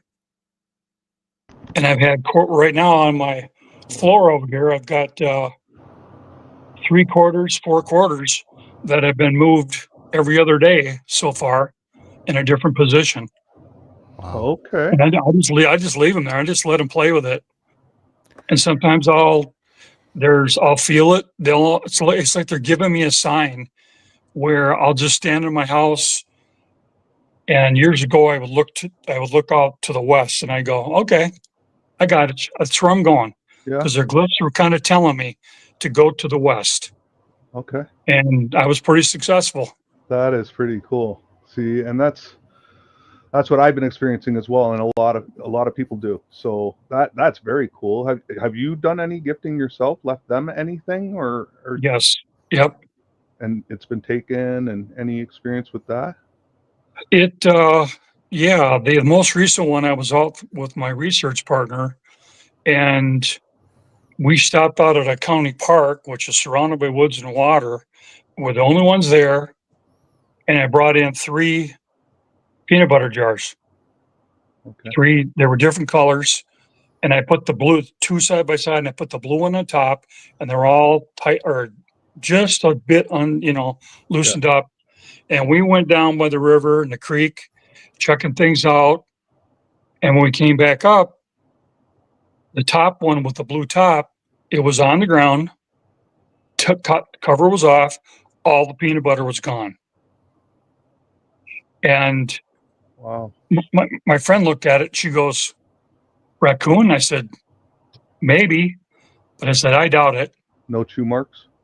There was no chew marks on it. It must have just did it all with its fingers. And like, were we talking cleaned out, or was there remnants? It was yes, it was close. You couldn't notice any finger marks inside or anything like that? No. The other 2 jars weren't touched, just the one with the blue lid? Just the one that was sitting on top. There you go, Doug, with the blue Yeah, lid. I know. It's just, Right? I keep hearing it.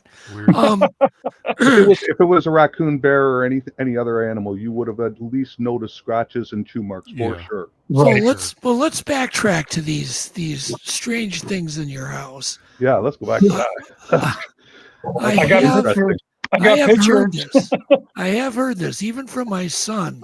One time came back from a Bigfoot expedition, and he had I think it was a bowl of rocks somewhere in there, for decoration, and they were stacked into a pyramid and moved like out of the bowl somewhere else while they were gone. And the problem is, how do we connect that to Bigfoot?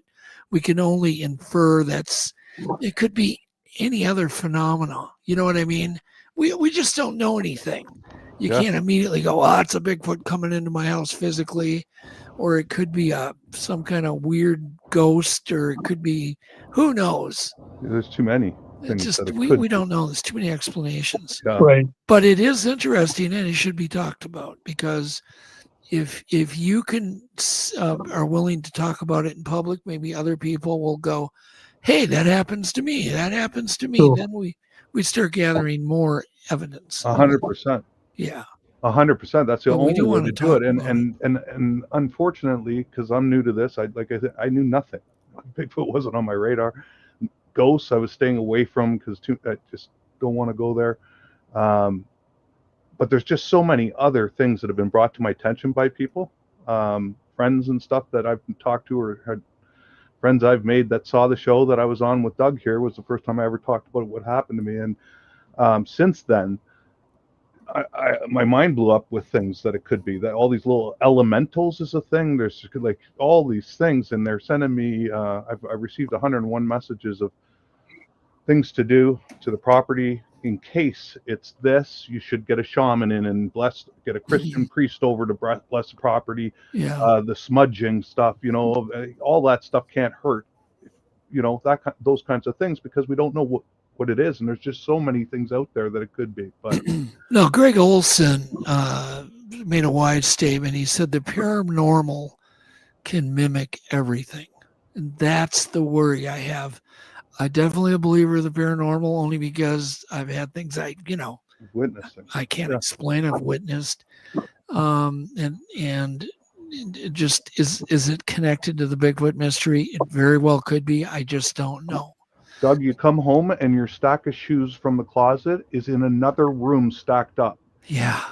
Okay. That now, if there was ever a paranormal or something going on, obviously, how freaked out are you going to be? You got quarters and stuff being moved around. Okay. Well, I assume maybe live alone. And no one's touched those or anything else. But a stack of shoes moved to another room.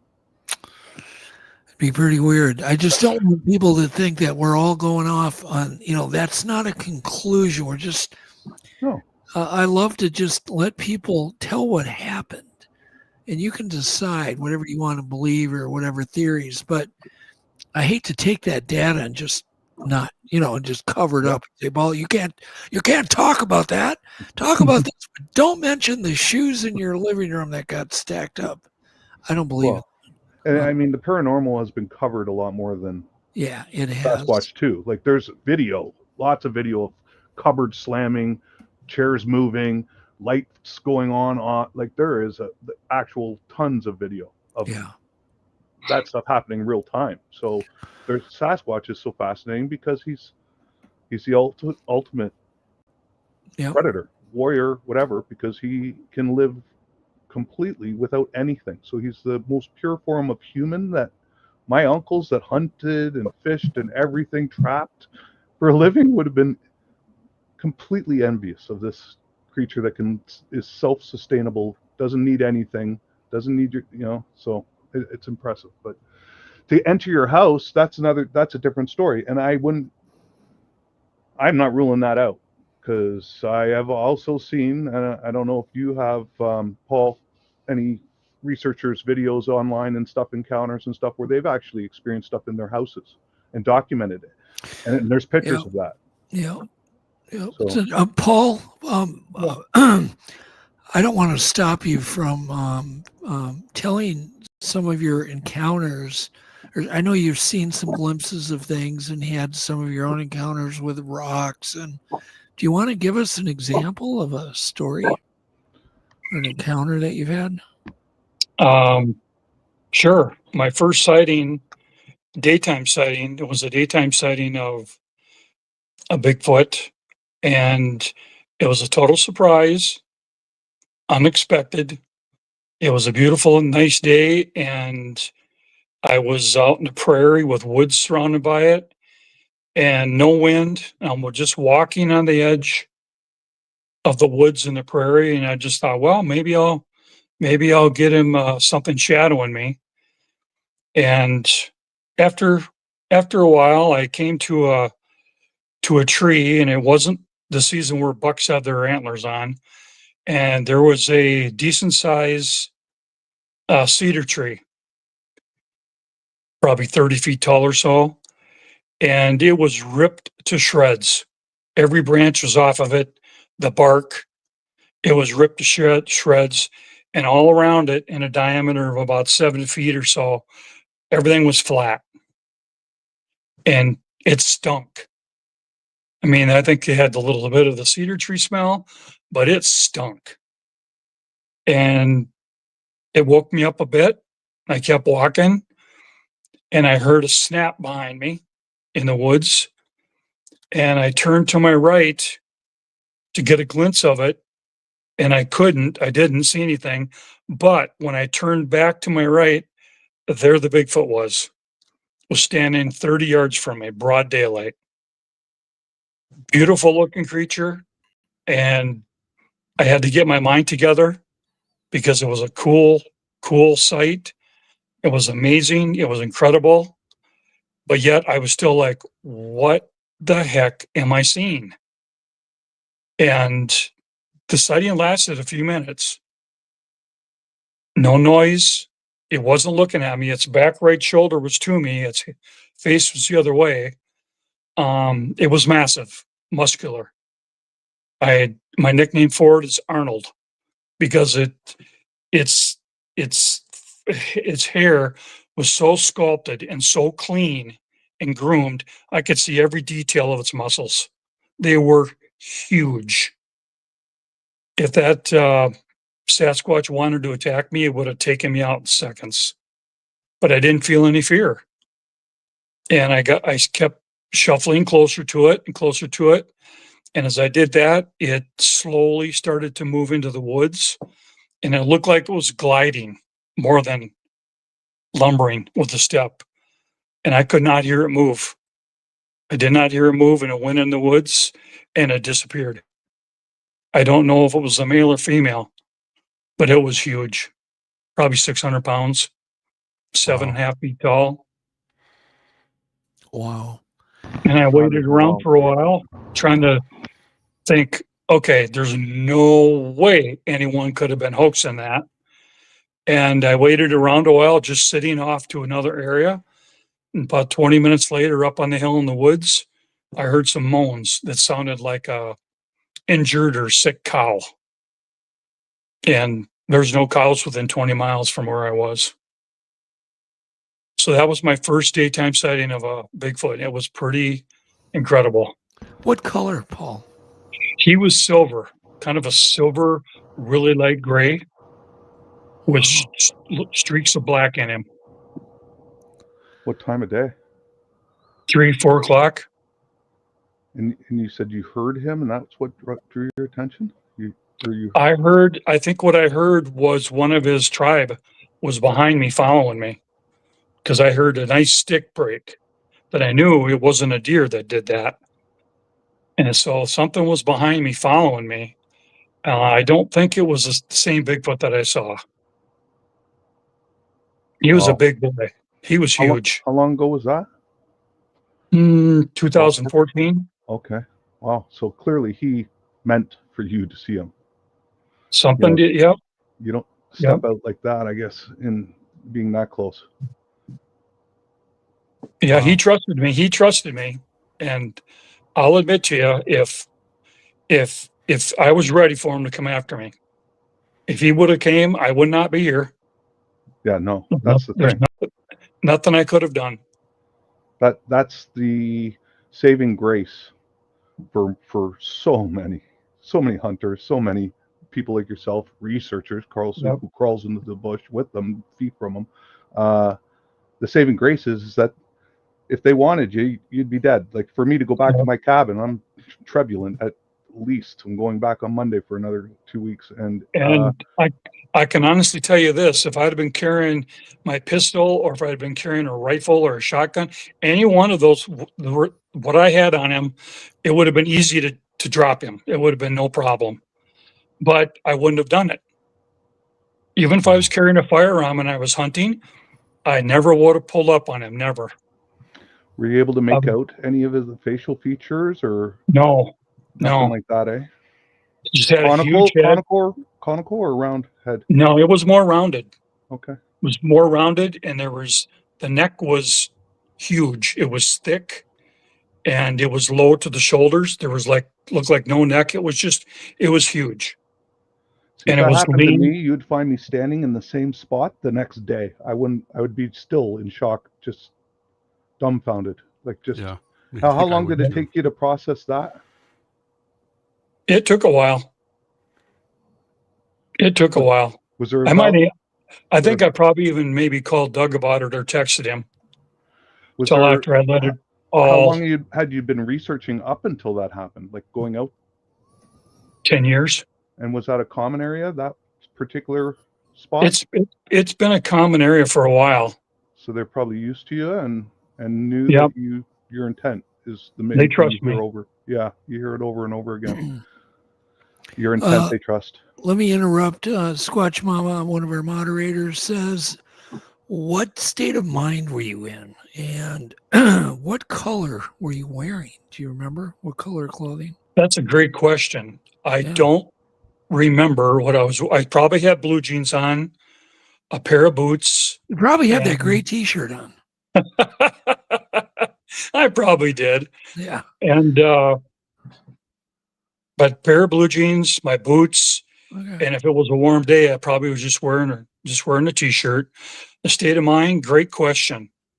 It was like staring at it. It was like I knew.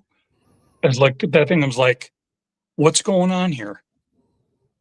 You know, is that like a holograph that Hollywood put there? No, it was a great question. State of mind. It was because that was my first excellent sighting of a Bigfoot daytime, so close that I could see in his deltoids, trapezius, biceps.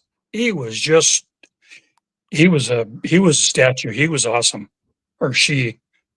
But the state of mind was just trying to figure things out because I didn't know if the Sasquatch Bigfoot was going to run really quickly or if it was going to drop to its knees or go to all fours and just watch me peering above the grass. I was just fascinated by it. And it stuck with me for a long time. Hold your thought there, Paul. We have to take just a little quick commercial break. Let's do that right now, Jeff. If you've got, I want to know how you felt after that, Paul, when we get back. The New York Bigfoot Conference. Sure. Yep. Here we go. We'll be right back. Bigfoot's real. Oh, yes, they say. They came with their stories. They came with their proof. From the Appalachian hollers to the cabin's roof. The New York Bigfoot Conference just offers more convincing proof. Sasquatch believers, the skeptics too, under one big arena with a curious crew. Vendor booths and chili fries, cryptid shirts in every size. Bigfoot's real, oh yes, they say. Spotted him just the other day. I can't believe what I just saw. It looked like a Sasquatch. Shadows play. Bigfoot's real.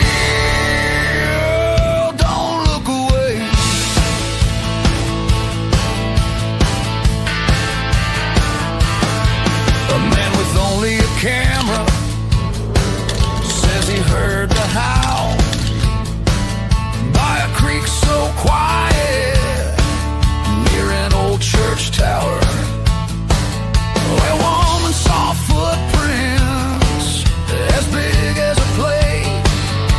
She said, I froze in the woods, I couldn't escape. Celebrity speakers, cameras flash, selling Bigfoot mugs for your morning stash. Bigfoot's real. The evidence is mounting year after year. Spotted him just the other day. In the hills and the trees where the shadows play. Bigfoot's real. Don't look away. Come to the New York Bigfoot Conference and believe.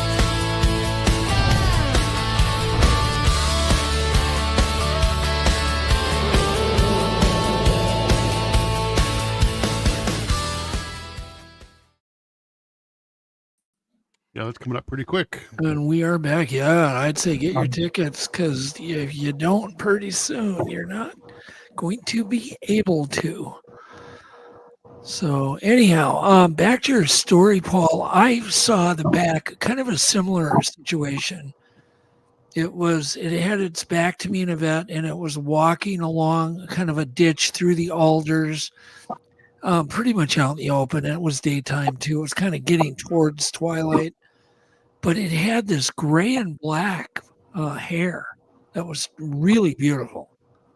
And when you say streaked, ours had like, yeah, it was like kind of almost dots. Like, I mean, obviously a hair can't be two colors, but it was just so sprinkled, salt and pepper. Was that kind of what you saw? Good question. It was more a really, really light gray. And I would say probably 70-80% of the body was that way, the hair. And then the black was maybe underneath, but I could definitely see black streaks in there. Okay. Yep. Wow. And it had its like shoulder to you. So did you see its side profile or just the back? No. All I saw was the right shoulder. Yeah. A little bit of the chest and all of the back. I call it a Class A non-counter. It's kind of like, because you don't get to see the face. I know. It's not satisfying. I walked right up to the spot where it was standing slowly. I didn't want it to spook it. It was just like, you're okay, human. I'm leaving.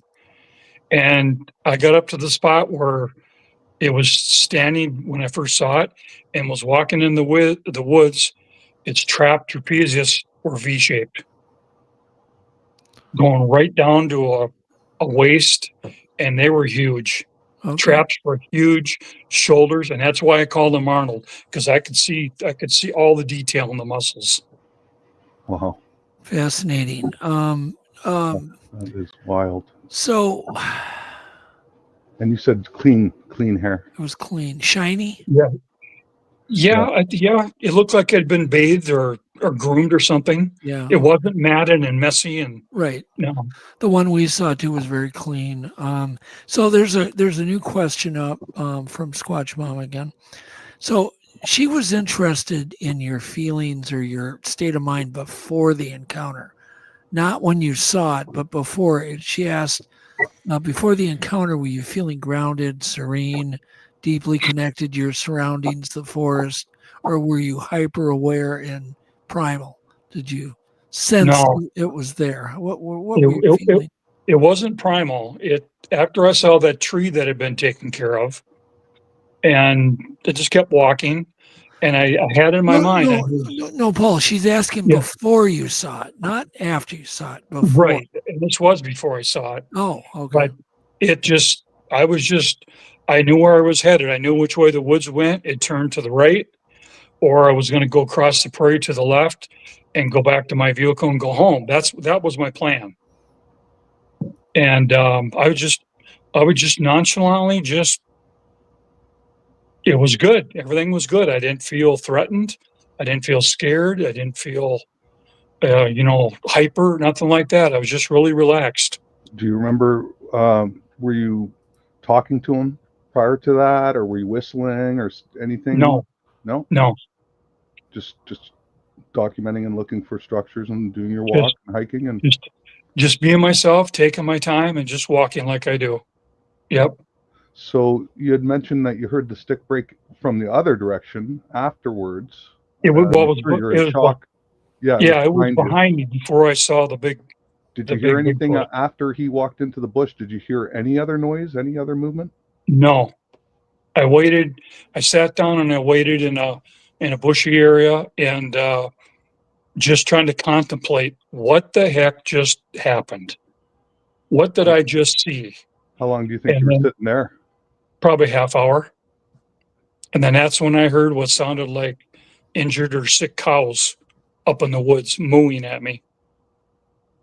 Moaning. More than one. Yep. And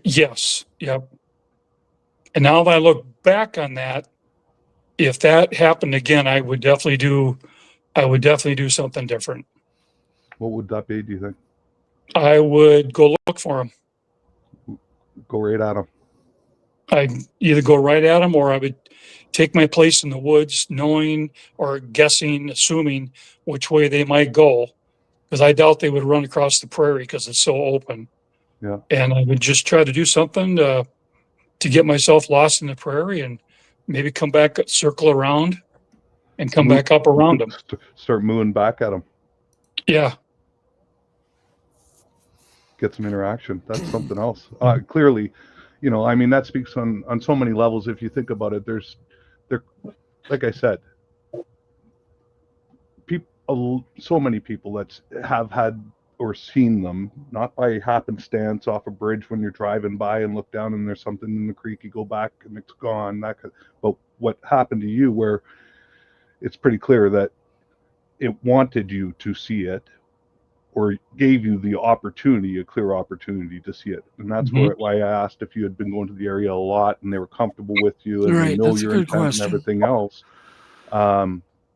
Since then, because that was, you said 2014 or something. Yep. Have you, when you go, I would imagine you started going back to that area a lot more because, it's a nice area. It's 800 acres. And anything since? Oh yeah. Yeah, I've had a few sightings. One was last summer, I believe, at about 50 yards away. I saw something look like a medium-sized spruce tree, black, and I just stood and stared. I was in awe, like, what the heck is going on here?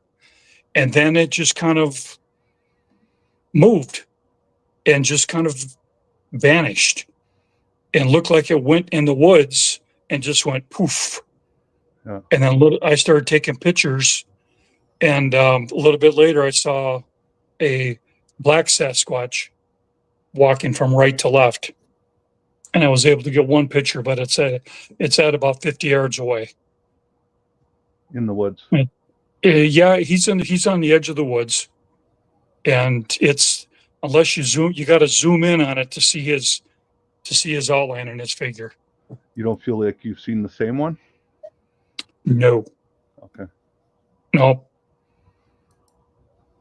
That's interesting. I think it was a young one.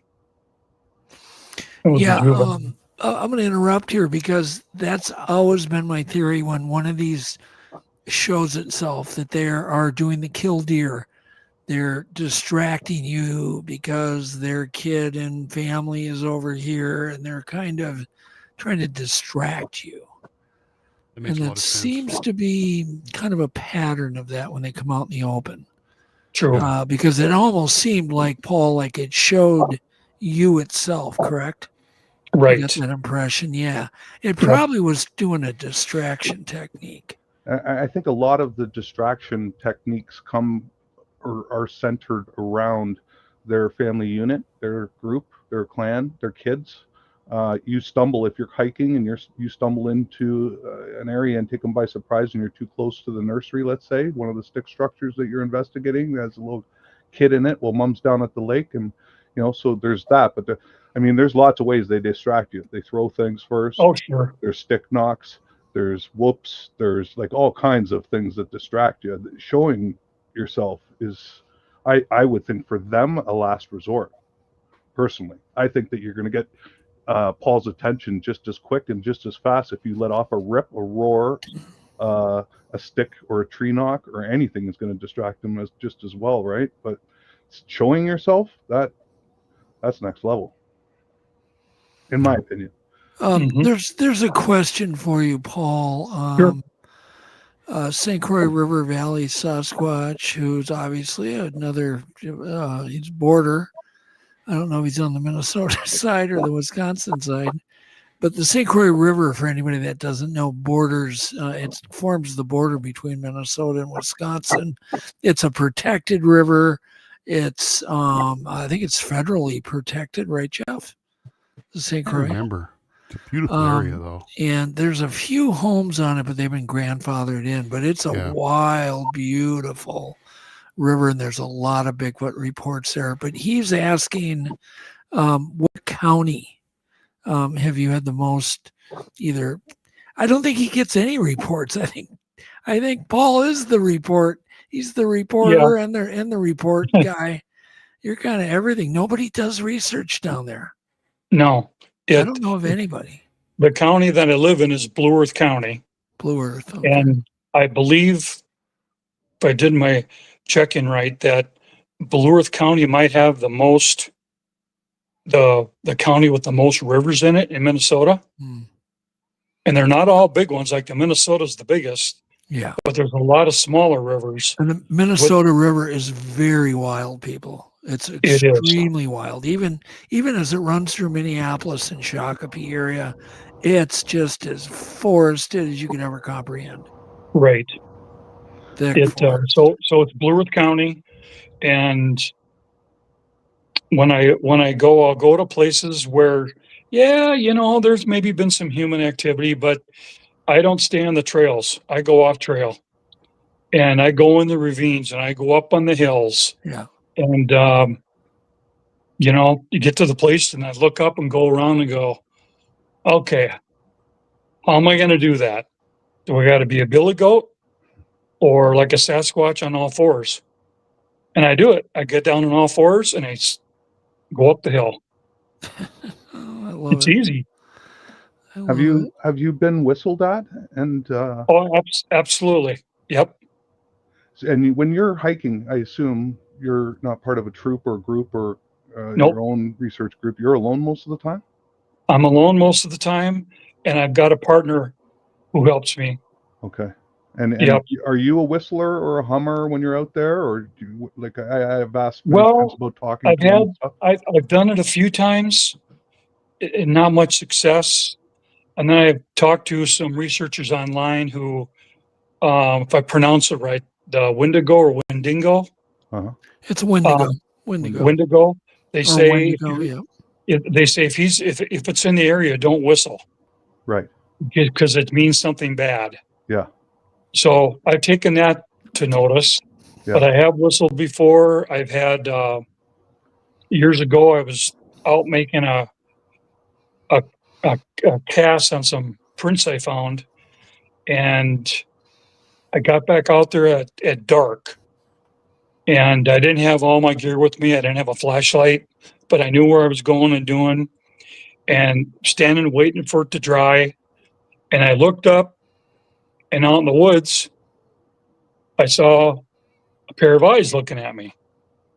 And it was out there a ways. They were kind of an amber color. And then I waved at it and I said, "Hello, somebody's here. Somebody's here. I don't want to disturb you. I'm going to be gone in a little bit," because I was thinking maybe it was another human. And then this glow shut off, and then I heard a whistle, like, he's letting someone else know. And then I whistled back. Huh. And I saw this amber light go on again. And I yelled at him. I said, "There's somebody here. There's a human here. Don't come any closer. I'm leaving here in a couple minutes." Because I thought it was, but I'm thinking, that's no flashlight that I see in the woods. And I waited a bit. And then it was straight ahead of me at like 12 o'clock. And then over here at 9 o'clock, I saw the same eyes again. And about that time, I just kept watching it. And then about that time to my right, I was 40, 50 feet from the Minnesota River. And there was a couple really big cottonwood trees there. And out of the blue, a guttural was between me and that river. It sounded like it was right behind this big old cottonwood tree. And that bugger was a male. Yeah. That guttural was so loud and so deep, and it just was fearsome. And I thought, oh God. Yeah. And I had talked to it. I'm thinking, no human could have done that noise. But I talked to it and I said, "There's a human here. One of us is going to get hurt if you come closer."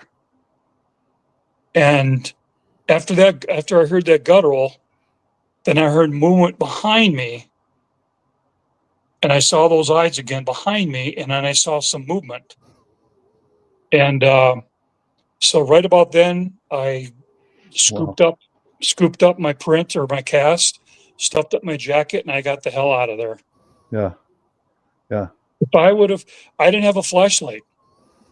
If I would have had my flashlight, my spotlight, boom, I would have shined it right away. Yeah. Yeah. But that was my first and probably the most intense guttural I've ever heard. Threatening guttural, like scary, or just it's natural letting you know it was there? I wasn't scared. I wasn't terrified, but I was like, oh my God. Yeah. That wasn't a human. Yeah. Something that did that had to have a big chest and a big set of lungs. Yep. And you're being triangulated. Do you, wow, that, and that's at dusk, or it wasn't completely dark yet, but. No, it was dark. Okay. It was dark.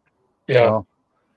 Man, you, out there in the dark doing that is kind of, Oh, Paul's got guts. Trust me. Oh yeah, there's no shortage. He went out with my son. Oh God. One time, do you remember that? Yes. Up in Woodtick country. They came back from that and they're like, "Paul's crazy. We each have like 300 Woodticks on us and he just doesn't even care." This is the son that was looking up where that's one of my sons. My son Blaine. To camp. Okay. Yeah, it's my son Blaine. And he's calling you crazy, so that says a lot. So No, he was calling Paul crazy. No, that's what I mean. He's yeah. calling Oh, Paul yeah. crazy, yeah. And Wow. he was like, "Oh man, that guy's just like he's unstoppable. he doesn't care about anything. He's just like going right through the forest in the dark without a flashlight and blah blah blah." But again, this is one of the areas that you frequented. No, we were up regularly? north. We were up north. No, where this happened to Paul, where he got this the deep guttural. Oh, the guttural? Yeah, it was probably, right next to the Minnesota River, about 10, 12 miles from my house. So this is a clan that would know you because you go there often and had. I go to a lot of places often, and I think they trust me. Yeah, they do. Yeah. You're not carrying a gun, and you're not out there with a camera flashing it in their face and everything else. When I go out, and I might add, Paul has a very peaceful demeanor. He's just kind of really laid back, super laid back, and I get it. Well, there's a reason that he's getting so many of these experiences, and it's he's the carbon copy of the new researcher. No gun, no cameras, out there in the dark, not turning lights on, has a very calm demeanor, is not scared of anything from, and doing everything right, where it's all about respect. If you look at anyway, a lot of this, what you learn is it's about respect and respect for them and respecting them as is. When you enter the woods, you're entering their house. So you're so right. And like you said, it's a learning experience. Yeah. Every time, some of it's like, ho-hum, okay, seen that before. But every once in a while, you get a surprise. Yeah. And like, for example, when I carry my knocker to knock on trees, I call it my thunder stick. It's a nice one. It's 3 feet long, about this diameter, kind of heavy. And when I find the right tree, that baby echoes. However, have you gotten when I'm going in the daytime, I put it in my backpack. Yeah. If I have my backpack, I put it in my backpack so when the Squatch are looking at me, it doesn't look like I'm carrying a weapon. Yeah. Yeah, no, that's smart. And that's why you're going to get these experiences. Have you had wood knocks back, Paul? Yeah. Pardon me? Have you had tree knocks back or any? Oh, absolutely. Yeah. Because I've heard they don't like it, like from a lot of Native American or Native Canadians actually have said that they but really it's don't the want best you banging tool on the ever. trees. If you're in a new area, it's the best tool ever to find out if they're around. Yeah. Okay. Because they do answer you. Yeah. Well, and I would think that they answer you because they don't know. Well, they know. Well, they may not. They may not, because I've gotten so many wood knocks back right away, which is amazing. I've had them within 10 feet from me. Nice. Return wood knock, and that's really freaky. Yeah. But they tend to just do it because it's better. I think it's better than screaming. There's too many reasons why they could be doing it, right? Obviously, it's a form of communication. And we That's have the no most idea. Basic form of communication for them to warn each other. Yeah, I think I think you're dead on. That goes right back to, again, Native cultures. The Indians did it for years where they could go through the woods, not noticed or anything else, and make clicks. They didn't, you didn't know they were there. And the Sasquatch are the same way. The Sasquatch know you're there. So that's why when I hear people say, if you enter an area where there's Sasquatch, there's always more than one. There's a clan, and they always have a kid, juvenile, something part of that clan, because that's what they do. They have a family unit and stick together. They're not, if you come across a rogue Sasquatch, we wouldn't be talking to Paul. If he comes across a rogue Sasquatch that is not nice, let's say that he was banished from his clan for not being nice or whatever, then I've come across a few that are kind of rogue.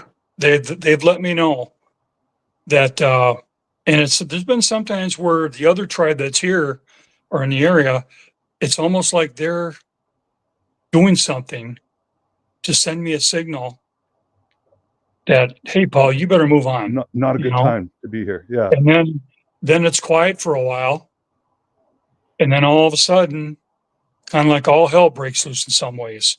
with vocals, with a branch being broken off. And it's like, uh-oh, there's one here that doesn't like me. So I leave. Mm-hmm. Or one that, you know, if he's the alpha male and just doesn't want you there.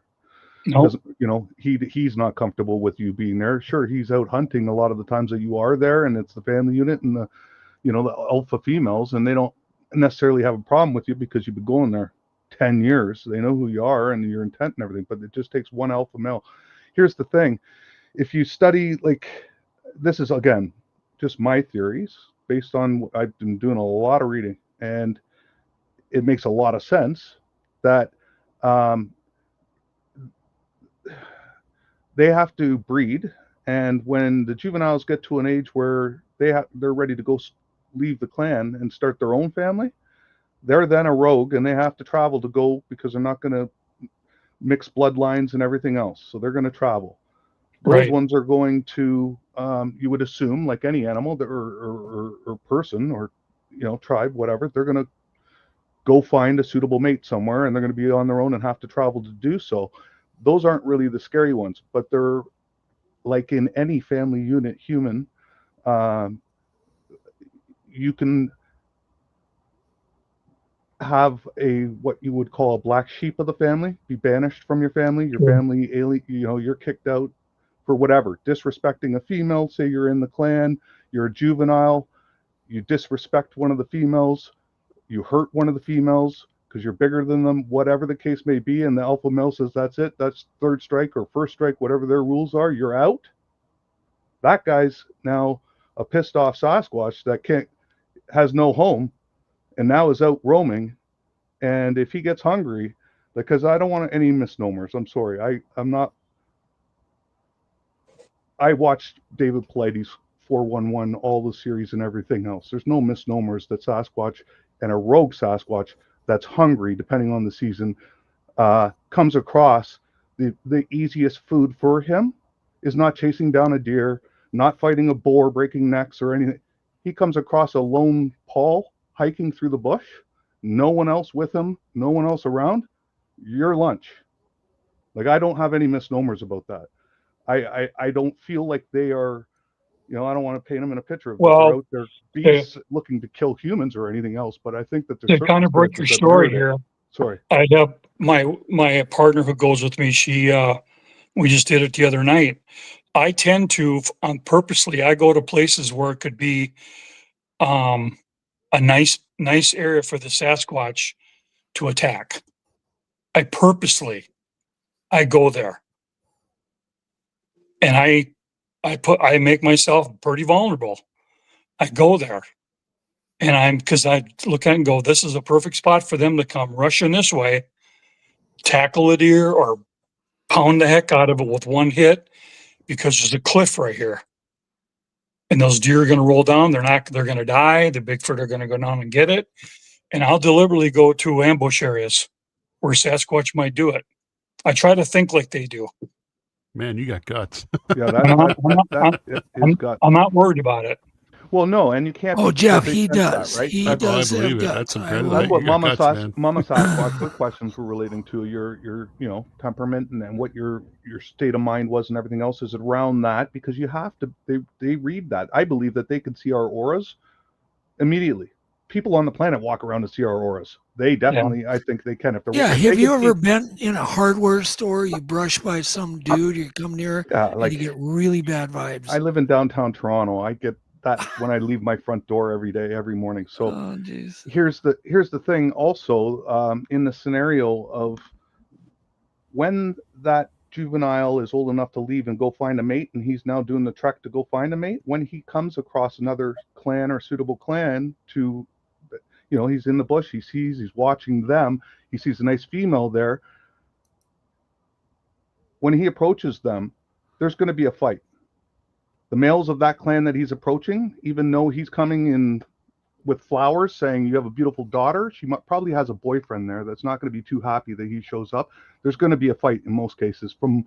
Again, this is my theory that just stands to reason and makes sense, because I heard this from a lot of, again, Canadian Native American culture says that this is what happens. And then when you hear those Ohio howl screaming bushes and stuff like that, that's probably or could be what's going on, right? They could be vying for a mate.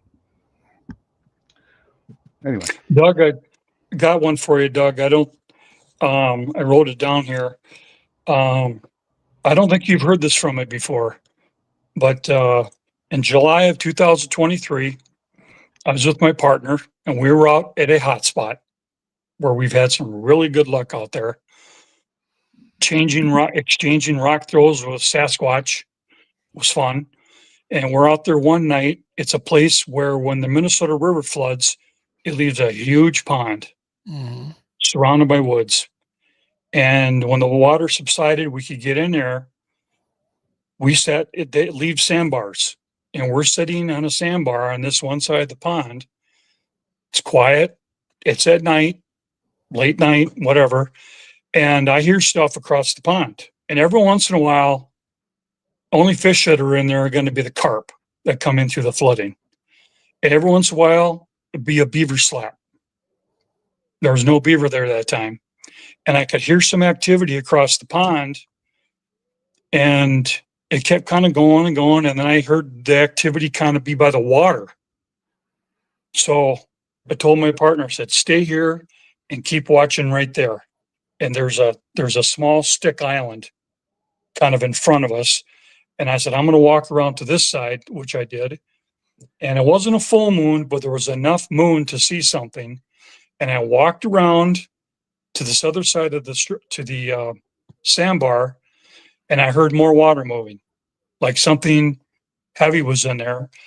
And I watched and I witnessed the Sasquatch swimming for about 15 seconds. Wow. That's cool. I wouldn't call it I think he was in there first. The noise I heard, it was the Bigfoot going into the water, and then maybe it was cleaning itself. When I saw it, the water was deep, probably 15 feet, and it was near the shore, near the bank, and it was walking. It was a brownish Bigfoot. Its shoulders were absolutely huge, 4 feet, if not more. Huge. And all I could see was from the arm right here up. The rest of the body was in the water. And the arms were not doing this. The arms were just straight down. And it had to be walking in the muck.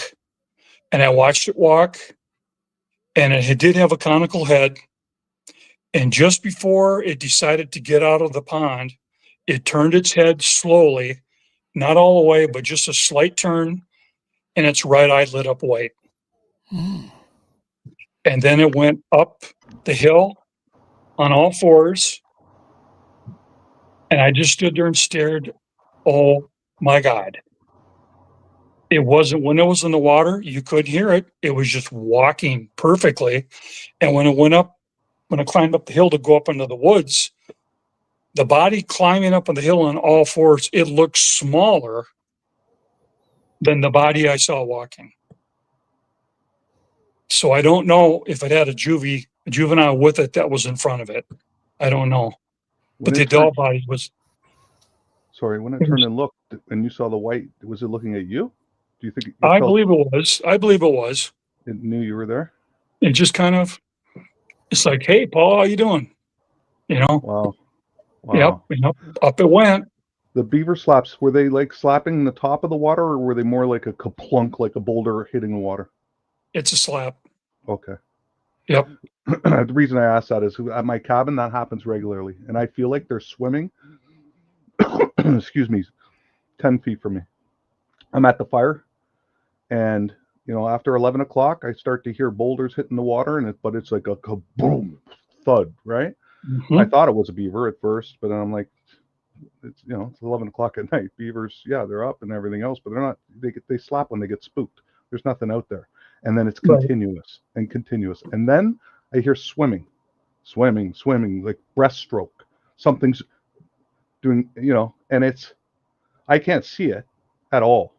There's a big line of bush between me and the water, and I'm on the other side of the bush at the fire, but it's right there. and I can hear it and everything. And I think that they're very comfortable doing that because they do it every night I'm there. Mm-hmm.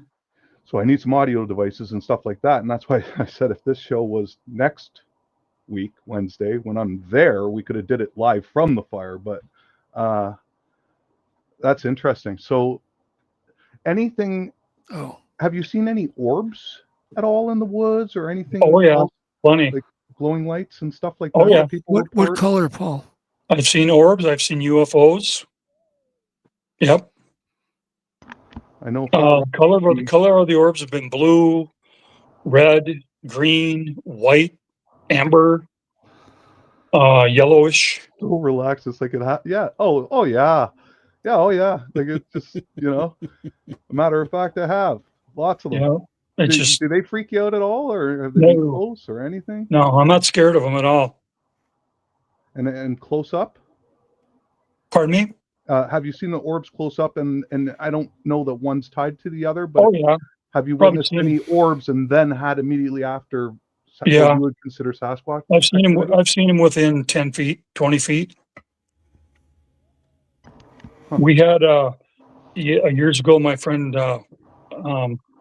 Jessica, who's my partner, we were sitting in my car down by an abandoned boat landing on the Minnesota River because we have rock throwing contests with Bigfoot from the other side, and we're sitting there, and all of a sudden she said, "Did you see that?" And I said, "No. What is it?" She goes, "Something went under the car." And I said, "Can't be a Bigfoot because my car only rolled like 8 inches off the ground." And then all of a sudden, there it went. It went up. It was a bluish, kind of a transparent bluish circle, and it went under the car, up, around the car. I always research with my windows down. I never shut them. I always have them open. I never shut them. And this orb went under the car, up, around the car, to her side of the car, and then it went through the windows. Through the car? Wow. Yeah. Are we talking like softball, basketball, peanut size? Baseball size. Wow. That went through the back seat, like through the back windows, or? No, it went right through her window and out mine. So what do you guys do? Look at each other after that happens and go, so she that does. happened. She gets more freaked out than I do, but she's gotten really used to it. Wow. And it's just a solid light, nothing inside. Just blue. I've seen blue ones, and they're always semi-transparent. Like you see like a core inside. It's really weird, the blue ones. I've heard a lot of people describe them also as not being a light source where it lights up everything around them, but they're just the light. They're not like a flashlight where it's letting off light around them. I've never seen an orb light anything around it ever. And was it moving really fast, Paul? Very fast. Wow. Okay. Yep. Very fast. And it didn't leave there wasn't any kind of mysterious feeling after it went by or went through. Nothing. It was just checking things out. That is awesome. Yeah. Oh, Doug, I wanted to tell you, I remember years ago being with your son, Blaine. He was a firm believer when you're out there, you keep your windows shut and your doors locked. Yeah. I don't. I keep all my windows open unless it's raining. I've listened to the audio. That's what they'll do is put recorders outside their car. They'll go park out in the middle of the forest, kill all the lights, and just sit there and just pitch black. And they'll record audio. Some of the audio they recorded is so scary to listen to. Like it's freaky. I'd have my windows up. Good night. I just would. I don't know how you can do it, Paul. You are very courageous, and I don't get it. That's one thing Blaine said. He's like, when he meant nuts, he meant you're too courageous. Like you're just willing to do anything. impressive, man. You got guts. That's really You've got impressive. Jeff. I can tell you, do not go with Paul ever. Well, because you know what, you will Jeff, never if you go want to again. have an experience, You go will with never- Paul. yeah. Oh, I'd give it a That's the shot. thing. I'd try. okay, yeah. If I'll you give it a don't shot. want to have an experience, go with Doug. Okay? Yeah, 'Cause exactly. He's got the cameras rolling. He's Yeah, inside yeah, out the exactly. window going, okay. I'd be you most know. worried about getting lost, but it sounds like he knows exactly where he's going. So No, he doesn't. He's just not afraid of being lost. There's a difference. My sense of direction stinks. I'd get lost. I'm kidding, Paul. But yeah, no, Paul. We've never had to rescue him, so he seems It's to know unbelievable. his And way Paul, I around. assume you haven't done a ton of podcasts either then. No, this is my first one, actually. Yeah, wow. That's wild. I said he's 'Cause I was been just gonna under say, the where are you radar. hiding Paul, Doug? Because I'm like, okay, so he's had Class A encounters, seen one 30 feet from him in the broad daylight. He's witnessed everything that everyone and anyone you saw has what ever said. happened. He's long overdue, but then He's witnessed everything. And I most know, people but- shows and everything and say, I had tree knocks and whistles. And this. He's seen them. They've been 20 foot. He's playing catch with them across the pond. Okay. Like he's got orbs flying through one window, out the other, right across I've his kept him lap. private. Where have you been, Paul? Like, hello. Welcome to the community. And your pictures, your photos are amazing. Those are all the structure pictures. Those are really impressive pictures. So by next week, Paul will be at Bigfoot conferences speaking. He'll be like the hottest podcast commodity. Yeah. You've been unleashed, I Paul. hear they're opening up a slot for you to go to the New York conference. Oh next week. God, yes. Oh, he's If Doug pays my ticket, sure. You know, wow. We with my research partner Jessica, a couple of years ago, I learned this from Doug about finding hot spots and then keeping yourself there. And we found a hot spot on another river. Excellent. Just had some really good things happen there. And if we go 100 yards this way, 100 yards that way, nothing. But we were there one night. We're sitting, it was a smaller river. The water was low. We're sitting right by the bank, kind of on the sandbar there. And we had brought a bag. I think I got it from Cub Foods. I bought chicken, that pre-cooked chicken. And I kept it in the plastic. And then I took some other parts of it and I put it out so it was hanging on the bag, tied the bag to a tree behind us, maybe about 10 feet. And we're sitting there. And then my friend, my partner, she nudged me. She goes, it's behind us. And I didn't hear it. And we waited and we waited and we waited to hear this loud noise going through plastic and stuff. And then when we decided to turn on it and go after it, I could see the weeds that they were moving like this, went up over this little knoll, and it was gone. The Squatch was gone. And it had taken that plastic bag that I tied to this tree, and it had completely untied it. It didn't break it. It didn't snap it. And all that food and the plastic was gone. And we waited a little while longer. We're just sitting there watching the river from the activity across the river. And just like that, 2 rocks about the size of baseballs flew right over our heads, and they hit about 5 feet in front of us in the water. Something was trying to tell us they were there. Yeah, I'd say. And I told my friend, I said, my God, I'm glad they're accurate, because if one of those rocks had hit us in the head, we might not be here. And it came right over, we saw him come over and then splash. And it's just beyond belief how that Sasquatch did that without hitting us. So what drives you? What are you after? What's your ultimate game, Paul? Good question. I love the woods. I just love being out in the woods. I love hiking. It's my happy place. It feels good.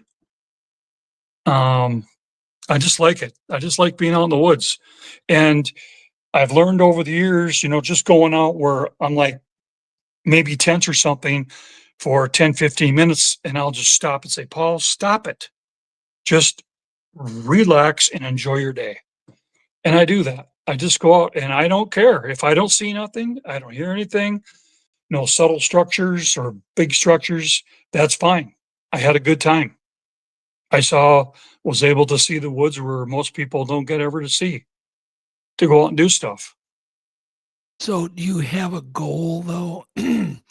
Squatch Mom's questions in line, what are you hoping to uncover? I mean, would you like to get, I noticed you don't normally collect hair. You have done some footprints. I haven't found any here.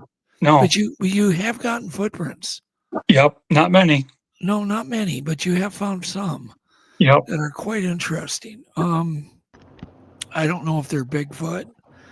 I don't either. It's been so many years since we've really talked deeply. Jeff, can you find his? I guess, Doug, your question like that, or the person who was asking online, was that I want to see its face. I want to be close enough to see its face. No, it's a personal journey. It's a personal thing. Yeah, I would really like to see its face. Yeah, I got That's you. going to be a stretch. I'm sorry, Doug. What did you want me to find? The footprint casts. It's not very pictures. common, They're pretty face, easy to right? spot. That's the one common pattern, no matter what. Any experiencer, and especially ones like yourselves, where they've chosen to show themselves to you because they're comfortable enough to do so, but not comfortable enough for you to see their face. And the ones that similar individuals like yourself that have had regular experience with them, let's say, and have seen many, 20, 30 of them, and they're on their properties and stuff, they don't look them in the eye. Right. When they do notice that they're able to see their face, their notion internally, it's like something tells them, look down. Right. Look away. Don't look them in the eyes. Yeah, don't look them in the eye. You can make them mad. Well, these I guess they're researchers, but they're not. They're habituators, really, because they're on their property and everything else. But they say it's almost like they were told not to look them in the eyes, but not told to not look them in the eyes, right? So but there's lots and lots of cases similar to yourself where Doug had a similar experience where he saw it from the back, from the side, but never just standing there looking at you. That doesn't happen very often. So that's wild. Can we talk about Tennessee pointed out a very unique feature, which I noticed too. And I kept thinking it lost one of its digits in frostbite. But look at the right foot. It has 6 toes. Are you sure that isn't just I don't know. It looks like 5 to me. It looks like it looks like 5 to me. Just look at the edge of the foot. It follows up to 1, and then there's an extra one there, which it's just interesting. I don't know, Jeff, whether the creature actually had 6 toes, but it's highly possible. I've seen other weird, 3-toed, 4-toed, because they're probably in an inbreeding situation. I don't know if it's that so much as I'm surprised they have any toes. They're running around the woods. You've been in the woods. It's crazy. Exactly. Bush. And to not lose a toe when you're a kid running, climbing trees, jumping from tree to tree, doing what they can do. How do you keep any of your digits? It's crazy. Well, I don't think it's a bunion, Jeff, because they don't wear shoes. But they're very odd-looking feet. They're just odd-looking. These casts, they're flat. There's no arch. I mean, you hold them and they're just straight. Yeah. They're flat. And where they stepped, it was like their prints just ended. They were on the bank by a creek. Yeah. And they were pointing towards the creek, and there was nothing else. Well, they could also be, of course, human, because I noticed the narrow heel. Although unless you see the actual prints, the casts don't always tell a great story. They do when they're 16 to 24 inches. Yeah, but, well, that, you know, yeah. 10 inches, right. Yeah. But these are human type size tracks. Yeah. Were they deep, Paul? I mean, what made you want to cast these? What caught your eye? Just because I saw them. And when I'm with friends or my kids or something, or my research partner, I very, very rarely say Bigfoot did this or Bigfoot made this. I'll just say somebody made it. Somebody did it. Yeah. And I saw them and I went, well, that's interesting. So I poured the casting in there and they're flat. What I find interesting, these are the things that made me go, One, it looks like there's a very, very long toenail on the big toe that left an impression. Mm-hmm. Very long. Like, I don't think that some dude or kid would have a toenail that long. Maybe you can zoom in a little, Jeff. Is this something that you actively look for also, Paul, when you're doing the structures and stuff like that? Like when you saw that one, did you go back the next day, week or something and look for tracks or anything like that? Sometimes I do. We've had a lot of rain this year in Minnesota and southern Minnesota. God, yes. But people don't believe it. The ground around here is hard. Mm-hmm. It is hard. I'm just joking, but there's spots an elephant can walk on. You wouldn't know it. Yeah. It's just so darn hard. If it's anything like north of you, the boundary waters, it's all rock too. Right? Yeah, there it's all rock. It's mostly moss over rock. Yeah. And pine needles everywhere. So there's that blanket of, so it's exceptionally hard to get any kind of print. Have you come across tracks though that you feel might have been a track that was bigger, 15 inches, 16, 20? Oh yeah. Yep. I sent, I don't know if it was too late to send it in. I've got a couple taken in the winter a couple years ago of a Bigfoot track line going through the snow where we were at. It was at night. It was late. All we had was the flashlights, and there it is right there. And that track line basically went straight. Oh, wow. As it could go. And I'm not kidding you. The snow right there was waist deep on me. Oh, wow. And you can see the little line up there towards the top of the picture. Crossing it? That's an actual deer trail where the deer are walking. Yeah. And it's tiny compared to what was right there. No, those are, they look massive. They look that far thing apart. Whatever was there it was hoofing it. It was really going good. That is something else. And you could see they're in a row. That's another pattern. Yep. Right? Like, yep. Dr. Meldrum's work, that's quintessential right there. He'd look at that picture and go, wow, that's very interesting. A lot. Did you get close enough to see how far apart they were? Like, was it a big stride or no? It was a big stride. Bigger than an average human would have been able to? I would say they were at least 6 feet from heel to heel or toe to toe. And you're familiar, obviously, being from that neck of the woods with snowshoe tracks and stuff. It wasn't. No. What strikes me here too is with snowshoes and stuff, which I do a lot of it, is there'd be tons of drag. There's no drag no. there. They were not snowshoes. No. Those are steps. That's wild. David Zigan, who is now our resident expert in forensics,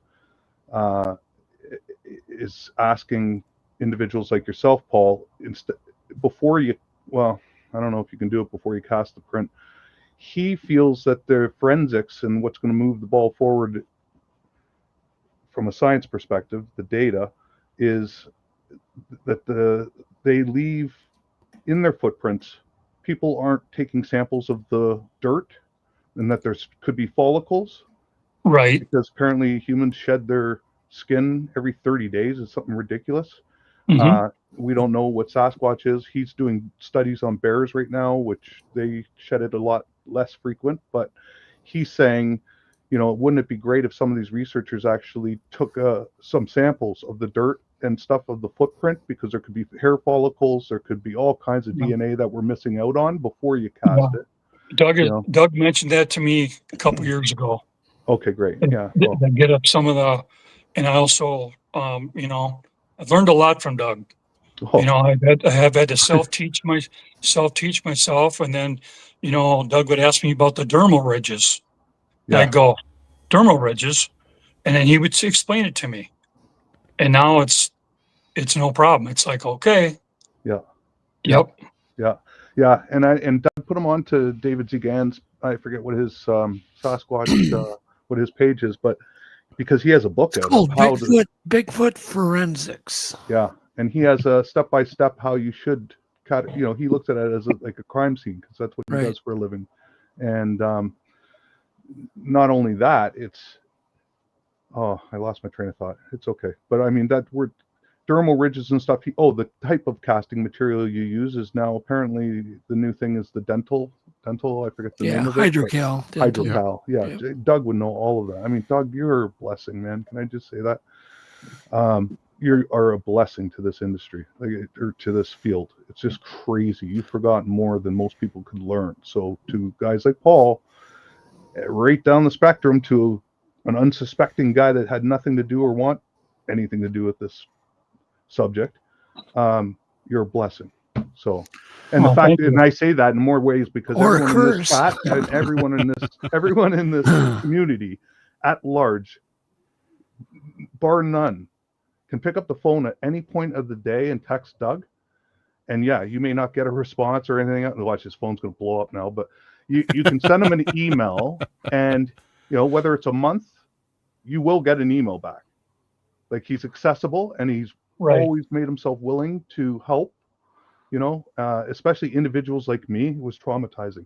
That's why, we never touched on it. I was going to ask you a couple questions about after you had that first sighting, which is earth-shaking, mind-blowing. Even though you had been years out there seeing structures, you were on the Bigfoot path doing, you just hadn't had the sighting. So it was in your DNA, so to speak, that, hey, it had to cross your mind more than once. What if I do run face to face into one of these things, and what your reaction is going to be? Where when it happens to someone that's unsuspecting, it melts your brain. The next day you think you had a nerve, like me. I thought I had a psychotic mental breakdown. I went and saw 4 psychiatrists in Toronto the next week. We packed up and left the next morning, our cabin. I didn't go back. Like, it just, melt. Paradigm shifting, right? But for you, how long did it take you to get over, or was there, like you said, you sat there for a half hour, but I mean, after that, that's pretty traumatic. Were you hesitant to get back into the woods? No. Did it make you want to go back even more? I was hungry. I wanted more. Okay. Yeah. Yeah. Well, I've never, and I'm not making fun of this, but you'll hear on shows or something, or a report that's given online or something like that, and God bless them, but they say they had a traumatic encounter with Bigfoot. And then I try to read about it and see what it is, to see what the traumatic part was. But it might just be themselves. That's right. Where it felt traumatic, and that's fine. I did not feel threatened. And I'm not bragging, but I think I would, if I had a Sasquatch come after me, I don't think I would just stand there and let it take me. I would try to do something to let it know I'm not easy to kill.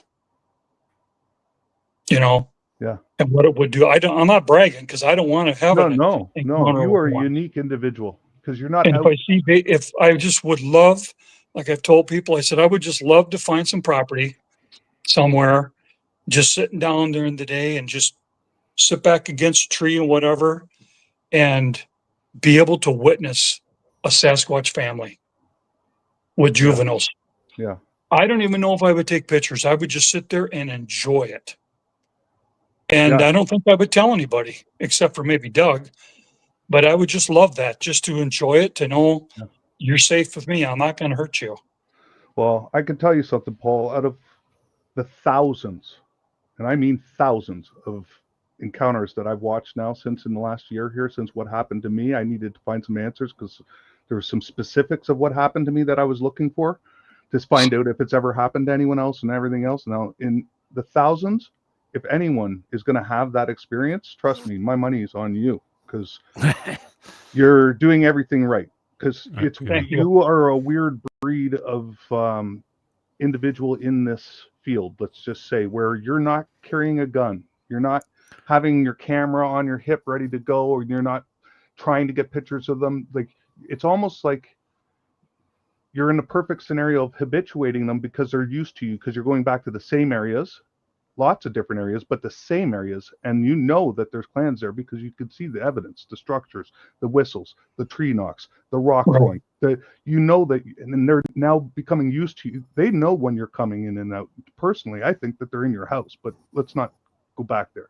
The thing is if the experience what you described could happen, it could happen to someone like you. That's the thing. And that's why I said, do you talk to them? Because that is also a pattern, and it's also very, very well documented that if you are in a situation that you are now in, where it's not just 6 months fly by the seat of your pants, I'm just going to a different area every weekend and banging on trees to see if I can get a response. No, they are familiar with you. You are in the best situation to be able to sit down, pull out a peanut butter sandwich, and maybe witness them swim by you, or because clearly that one clan, it sounded like an alpha male personally from the size and just the pure size that you described. Showed himself. The one that was swimming? No, the one that you saw from the back. Oh, sure. Arnold, there you go. Yes. Clearly that clan, you would have a chance to probably see more, and over the years you still seem very young, so I mean there's a very good chance of that, I would think. Yeah. Paul's only 22. So. Okay, so hi Wendell, I'm glad you joined us. Would like to see you more. There was a question that I want to, and you've kind of answered it. He may have joined a little late, but do you think there's a paranormal aspect to the Bigfoot mystery? It's kind of a yes or no question. Yes. Okay. Yeah. There's your answer. Yeah. It's uncanny how many times I've heard them glide. The way you described that one going into the bush, and you said it made no noise, almost like it wasn't touching the ground when it was walking. It just kind of glided. It was like it was on it was just like this. It wasn't thumping and it was just moving straight ahead, like it was on a conveyor belt or something. It was really cool. Yeah, that is cool. And I've heard that. That's another pattern. Like just as many stories or encounters that you've heard that you can hear them coming from a mile away, the thumping, that they have a weight under their feet. I've heard just as many. And if I had a quarter for every time I heard that right there, where it was almost like they were gliding, I could buy Untold from Doug. If I had a quarter for every time I heard that. And I've seen movement out there that's just it's just impossible for an Olympic sprinter to do. Where you see that this something, it's blurry, but it's definitely something there, and it's down to the ground like it's running on all fours, but you don't see the movement like this. You just see something going and it goes into the woods and you don't hear anything.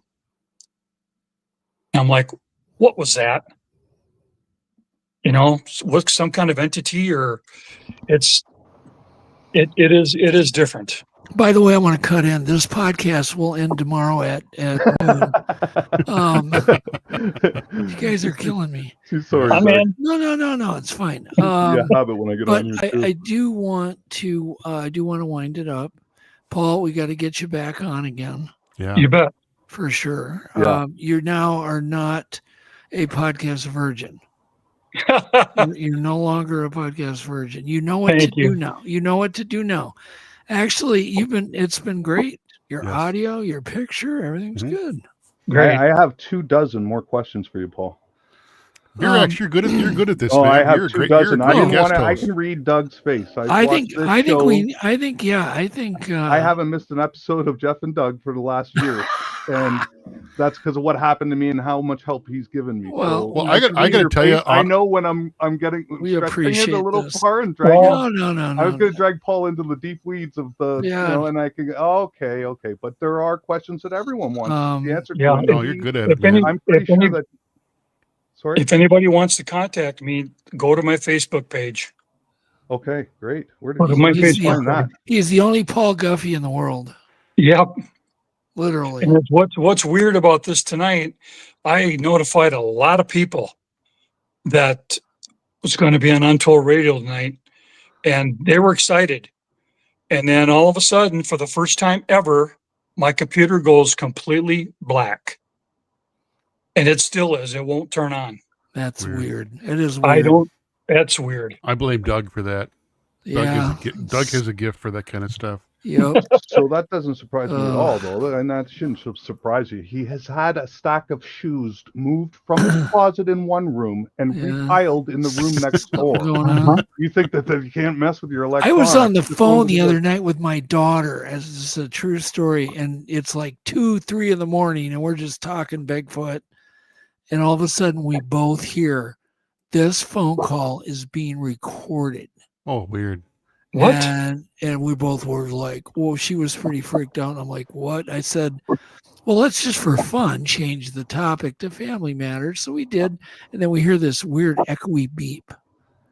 And then I said, well, let's wait a while and we'll talk about Bigfoot again. And then we do it again. And we hear this call is now being recorded. I would assume, if I was you, Doug, I would have assumed years ago that everything you do is recorded.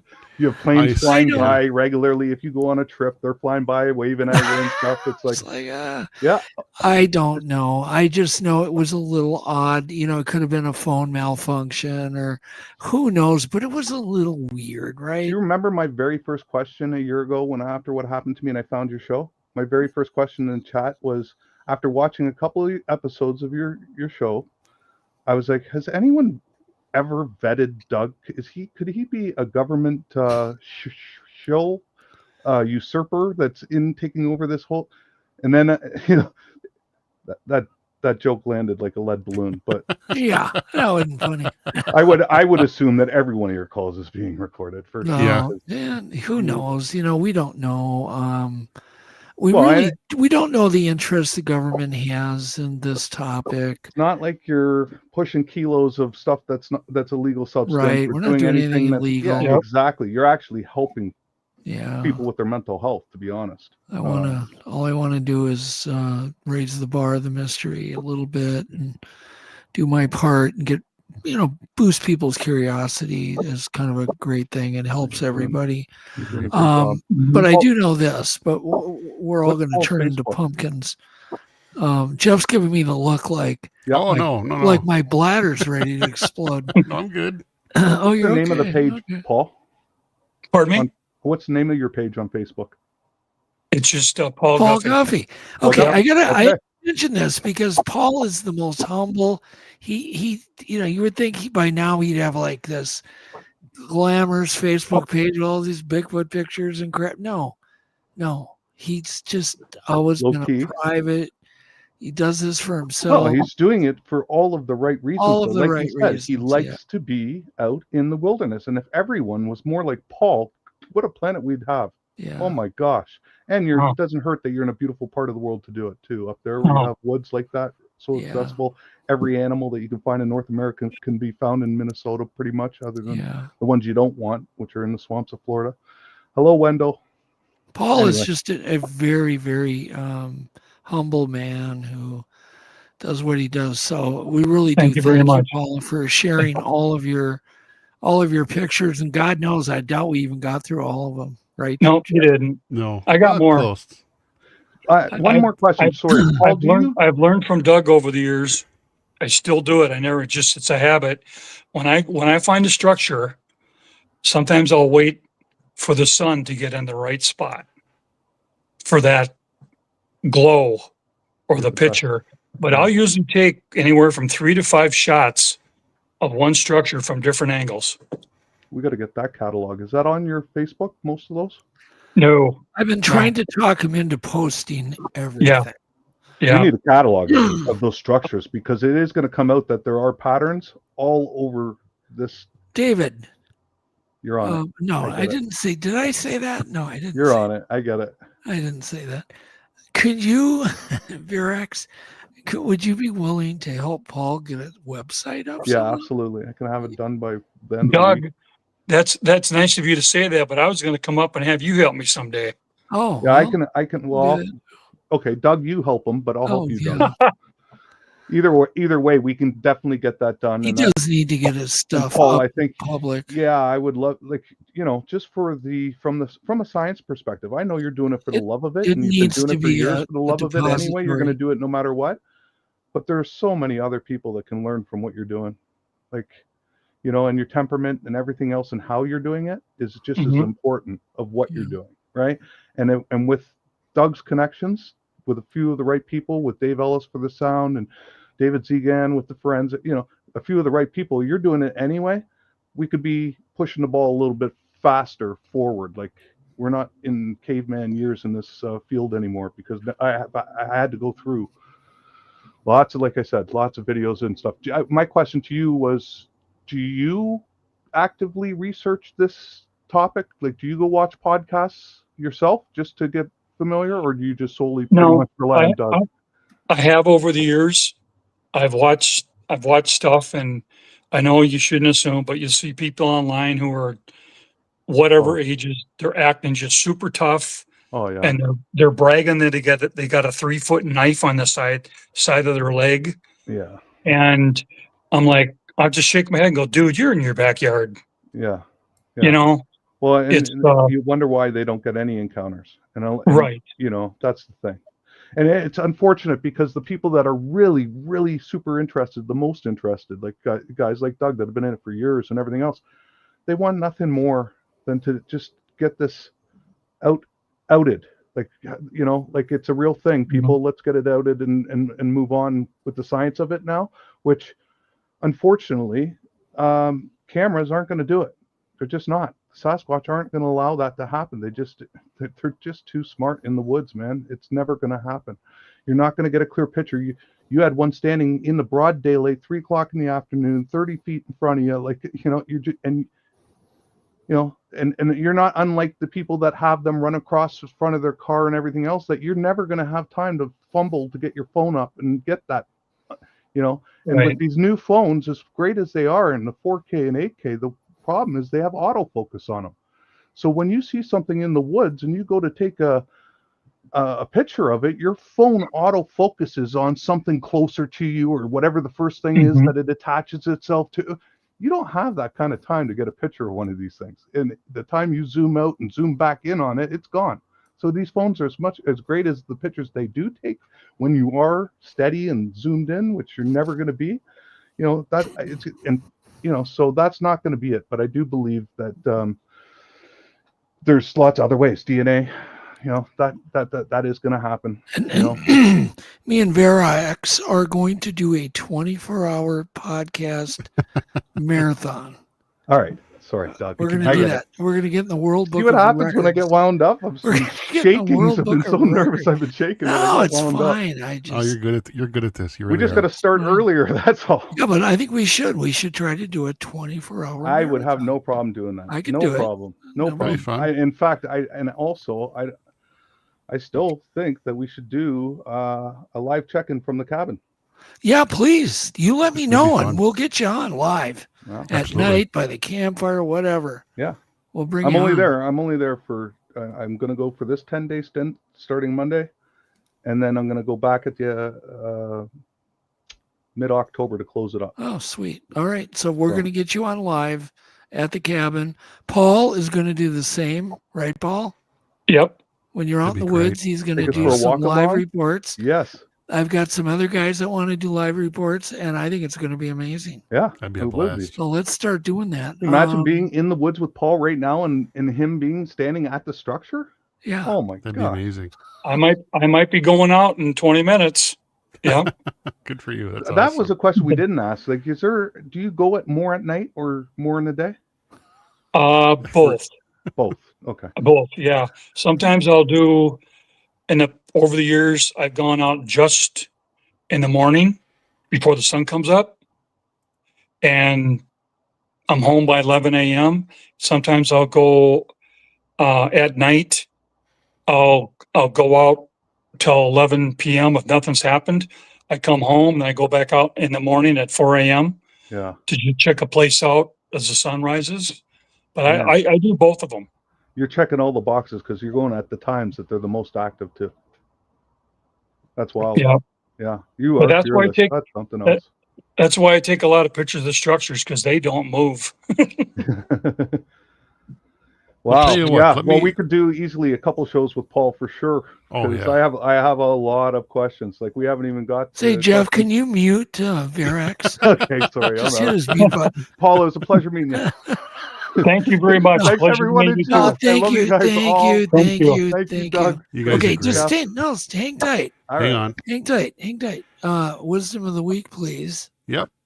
Here we go. We'll be right back. Don't go anywhere. It's now time for Untold Radio AM Wisdom of the Week.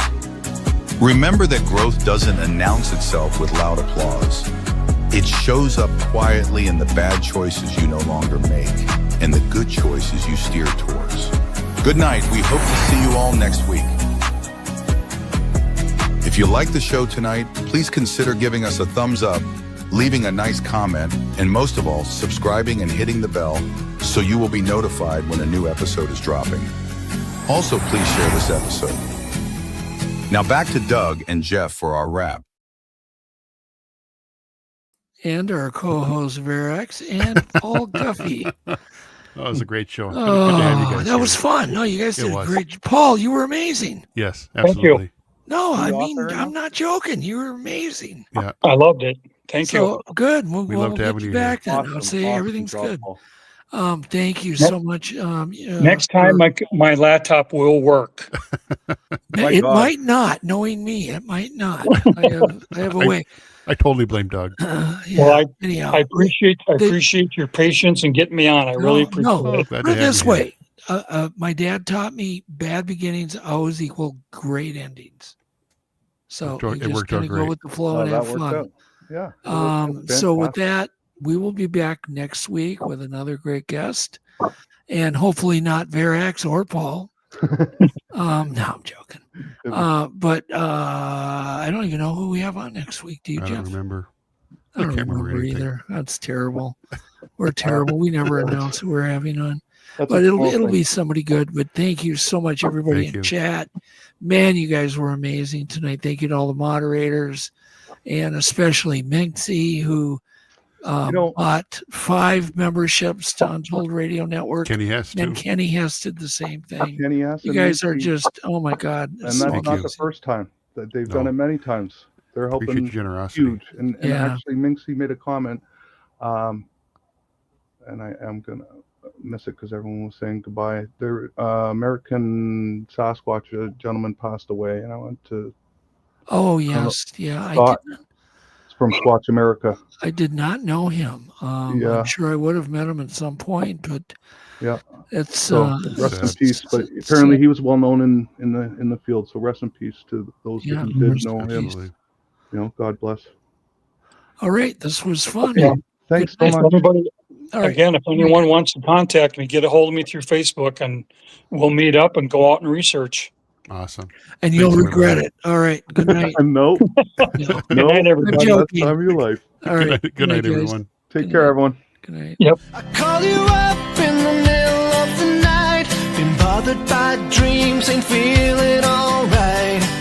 You give me comfort, say just give it some time. By the end of our talk, I'm feeling just fine.